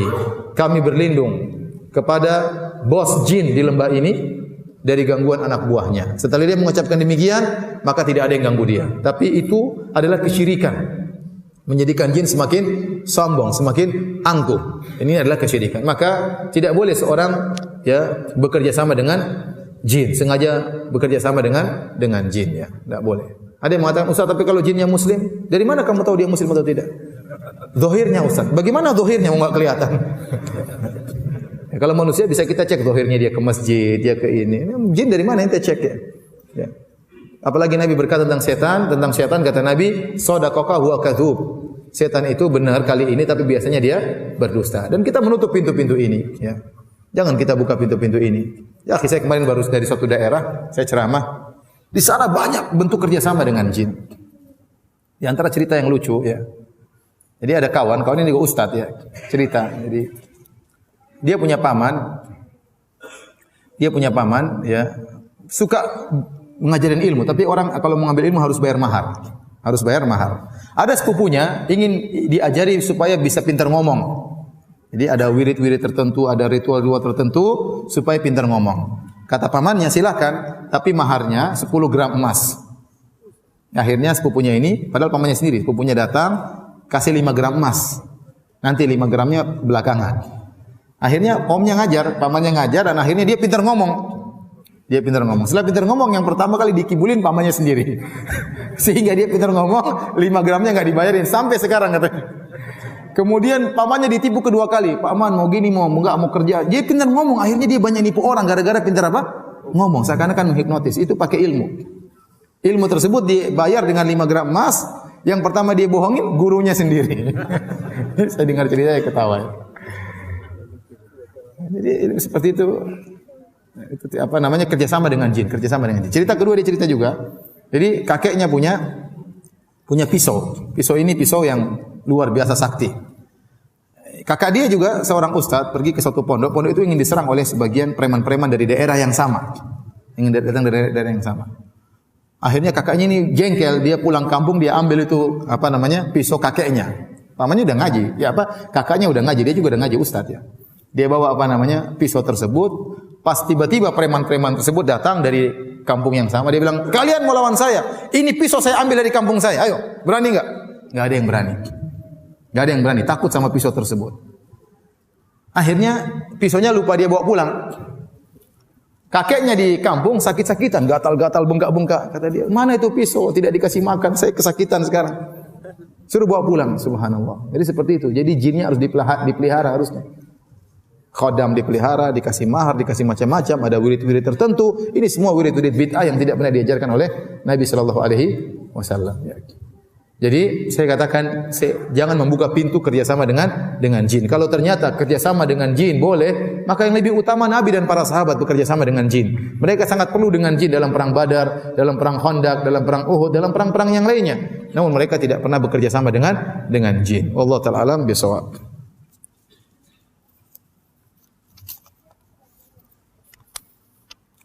Ustaz, negeri Sabah itu di mana ya Ustaz? Ada yang bilang negeri Sabah itu dikuasai Ratu Bilqis, itu di Indonesia. Ini malu-maluin ya, malu-maluin. Katanya Raja Sulaiman tuh Sleman. Enggak nyambung ya, subhanallah. Katanya Haikal Sulaiman tuh Borobudur. Ya, sekarang orang-orang Yahudi kenapa pergi ke Palestina? Karena mereka ingin bangun kembali kerajaan Sulaiman Raya, ingin membangun Haikal Sulaiman. Menurut mereka Sulaiman telah membangun kerajaannya dan mereka harus membangun kembali. Jadi mereka memfokuskan untuk membangun negeri mereka di Palestina. Kalau ternyata di Indonesia orang Yahudi akan pindah semua di sini, repot kita nanti. Ini tidak benar. Apakah ada keturunan-keturunan Sulaiman sekarang di mana? Di Sleman? Dari sisi wajah, dari sisi hidung yang mancung? Tidak ada ya. Semuanya model-modelnya seperti kita semua. Apalagi Sulaiman disebutkan cuma sekitar 1000 tahun sebelum Masehi. Ini tidak terlalu lama ya. Ini semua hanyalah omong kosong. Ini memalukan. Ya, ini penelitian saya dengar dari seorang, ini memalukan orang Indonesia. Ya. Jangan sampai diterjemahkan ke bahasa Arab. Nanti kita ditertawain sama orang Arab.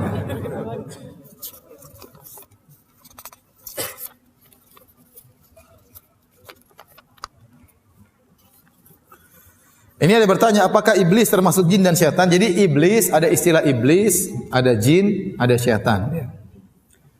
Makhluk ya ada 3, jin, manusia, malaikat. Jin, manusia dan apa? Malaikat.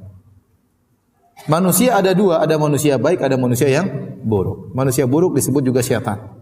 Manusia buruk disebut juga apa? Syaitan. Syayatinal insi wal jinni, kata Allah, syaitan, jin dan manusia.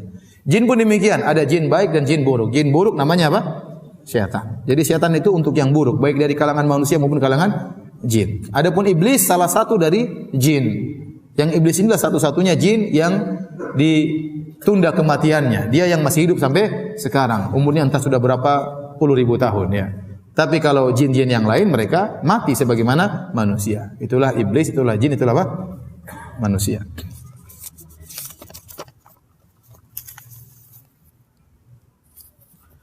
Nabi Sulaiman ganteng kah? Ya ganteng lah pastilah. Tapi lebih ganteng siapa? Nabi Yusuf alaihissalam. Lebih ganteng Nabi Adam alaihissalam. Tapi apakah ganteng seperti kita nggak tahu, kita nggak pernah lihat ya. Tapi jelas dia ganteng ya. Jadi tidak ada nabi yang cacat, ya. Tidak ada nabi yang cacat. Ya. Kenapa? Karena dalam rangka untuk menolak gangguan dari kaumnya. Karena kalau ada nabi yang cacat akan jadi olok-olokan oleh apa? Kaumnya. Tapi orang soleh, orang baik, ada yang cacat. Tapi untuk Nabi tidak. Tidak ada Nabi yang cacat. Seandainya Sulaiman buruk rupa, tentunya akan jadi olok-olokan dari kaumnya.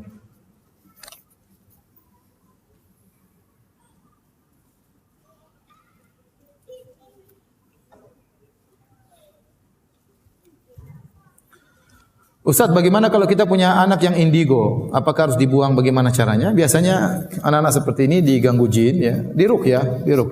Kalau memang benar-benar mengganggu, jadi kalau ada jin dalam tubuh tidak harus dikeluarkan. Saya ingatkan, ada jin mengganggu kita masuk dalam tubuh seorang tidak harus dikeluarkan. Tapi kalau ternyata mengganggu sekali, ya, mengganggu kebahagiaan seorang, mengganggu ibadah seorang, lebih baik untuk apa? Diruqyah, dikeluarkan dari tubuhnya. Terkadang sebagian orang ada jinnya, dia keluar sendiri jinnya.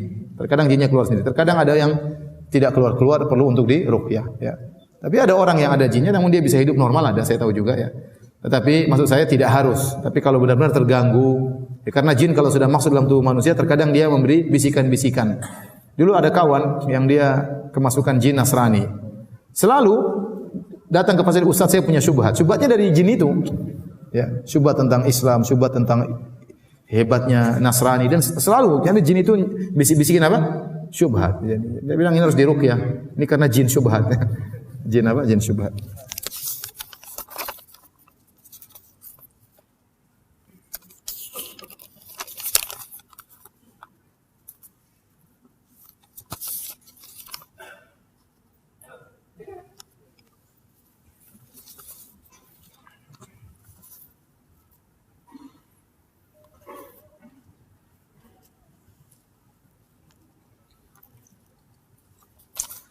Baik, demikian saja. Ini hadiah. Hadiah buat saya. Oh, buat saya ada khusus, ya. Ini bagi siapa yang bisa menjawab pertanyaan? Baik. Di akhir pengajian ini ada berapa hadiah? 2, 3, 4, 5, 6, 7, 8, 9. Ada 10 hadiah bagi yang bisa menjawab pertanyaan. Saya kasih hadiah atau hadiah dari panitia, ya. Pertanyaan pertama, sebutkan keistimewaan kerajaan Sulaiman. Ya, silakan berdiri. Ya, berdiri. Apa keistimewaan kerajaan Sulaiman? Assalamualaikum warahmatullahi wabarakatuh. Waalaikumsalam warahmatullahi wabarakatuh. Keistimewaan kerajaan Sulaiman adalah Allah menundukkan segala makhluk bagi Nabi Sulaiman. Pertama, menundukkan makhluk bagi Sulaiman, burung dan yang lain. Yang kedua, tidak ada kerajaan setelah kerajaan Nabi Sulaiman. ya, makhluk yang ditundukkan oleh Allah apa aja? Jin, Terus jin, binatang, manusia. Terus apa? Angin, yang lupa. Angin, ya. Silakan. Jazakallahu khairan. Silakan. Ya. Ya, Masya Allah. Allah barik fiik. Ya. Sebutkan dua ciri anginnya Nabi Sulaiman. Sana, silakan. Ya, berdiri. Antum jangan lihat ke belakang, ya, antum. Berdiri, ya. Apa ciri anginnya Nabi Sulaiman? Lembut. Yang kedua? Cepat tapi tidak? Tidak terlalu cepat. Ada pramugarinya enggak? Enggak ada. Pesawat Nabi Sulaiman tidak ada pramugarinya, ya. Silakan sini.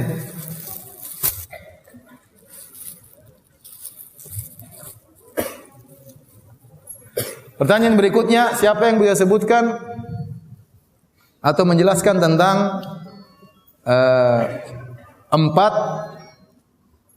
yang faedah yang bisa kita ambil dari perkataan semut.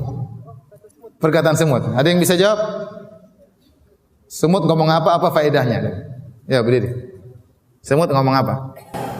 Semut ngomong kepada semua pasukannya untuk semua temannya, bukan semua pasukannya. Semua pasukan semut. Ya. Ketua semut itu ngomong kepada semua pasukan semut untuk menghindari dari Nabi Sulaiman dan pasukannya agar mereka tidak terinjak. Iya, apa faedahnya? Faedahnya itu pertama, semut. Kenapa Nabi Sulaiman tertawa? Iya. Apa sebabnya? Karena Nabi Sulaiman itu mendengar si ketua semut itu. Saya tidak bilang dia ketua semut, mungkin dia semut rakyat jelata. Pokoknya salah seekor semut. Iya, salah seekor semut. Iya. Iya, tidak mesti dia ketua, ya, tidak mesti. Nabi Sulaiman dengar perkataannya. Kedua? Dan kedua, Nabi Sulaiman bersyukur pada Allah karena bisa mendengar salah satu semut itu. Sama, itu yang pertama. Iya, yang kedua, enggak apa, terus. Faedah yang lain. Yang lain. Yang ketiga, Nabi Sulaiman. Semut tadi ngomong apa? Semut bicara agar semua pasukannya itu menghindari. Iya, berarti semut kasih udzur kepada siapa? Sulaiman dan pasukannya. Ya, Masya Allah. Itu yang ketiga. Yang keempat? Yang keempat itu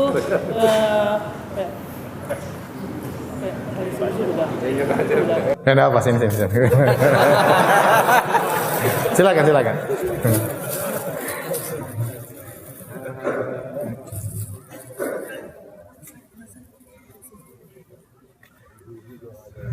Ya, itu enggak ada. Ibu adalah. Ini tinggal 4. Ini baju laki-laki semua. Coba apa keistimewaan Nabi Sulaiman? Satu aja. Dua keistimewaan Nabi Sulaiman. Dua keistimewaan Nabi Sulaiman. Kita sebut di awal-awal pengajian. Ayo, yang angkat tangan jangan ragu-ragu. Coba, antum berdiri. Ya. Apa keistimewaannya? Berdiri. Apa keistimewaan Nabi Sulaiman?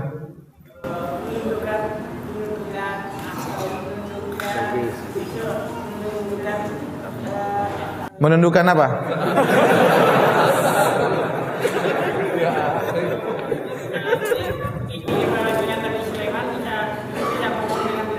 Dengan binatang, terus? Hewan-hewan. Yang kedua, dia mempunyai kerajaan yang Iya. Keistimewaan Nabi Sulaiman, dia seorang nabi dan rasul.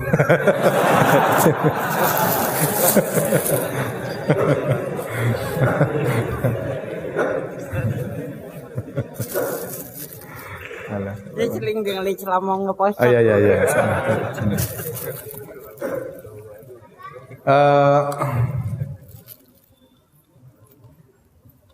Apa lagi pertanyaan? Siapa yang hafal doa Nabi Sulaiman? Nah, jawab berdiri. Ya. Rabbi auzi'ni an ashkura ni'mataka allati an'amta alayya wa ala walidayya wa an Rabbi auzi'ni an ashkura ni'mataka allati an'amta alayya wa ala walidayya wa an a'mala salihan tarda. Masya Allah.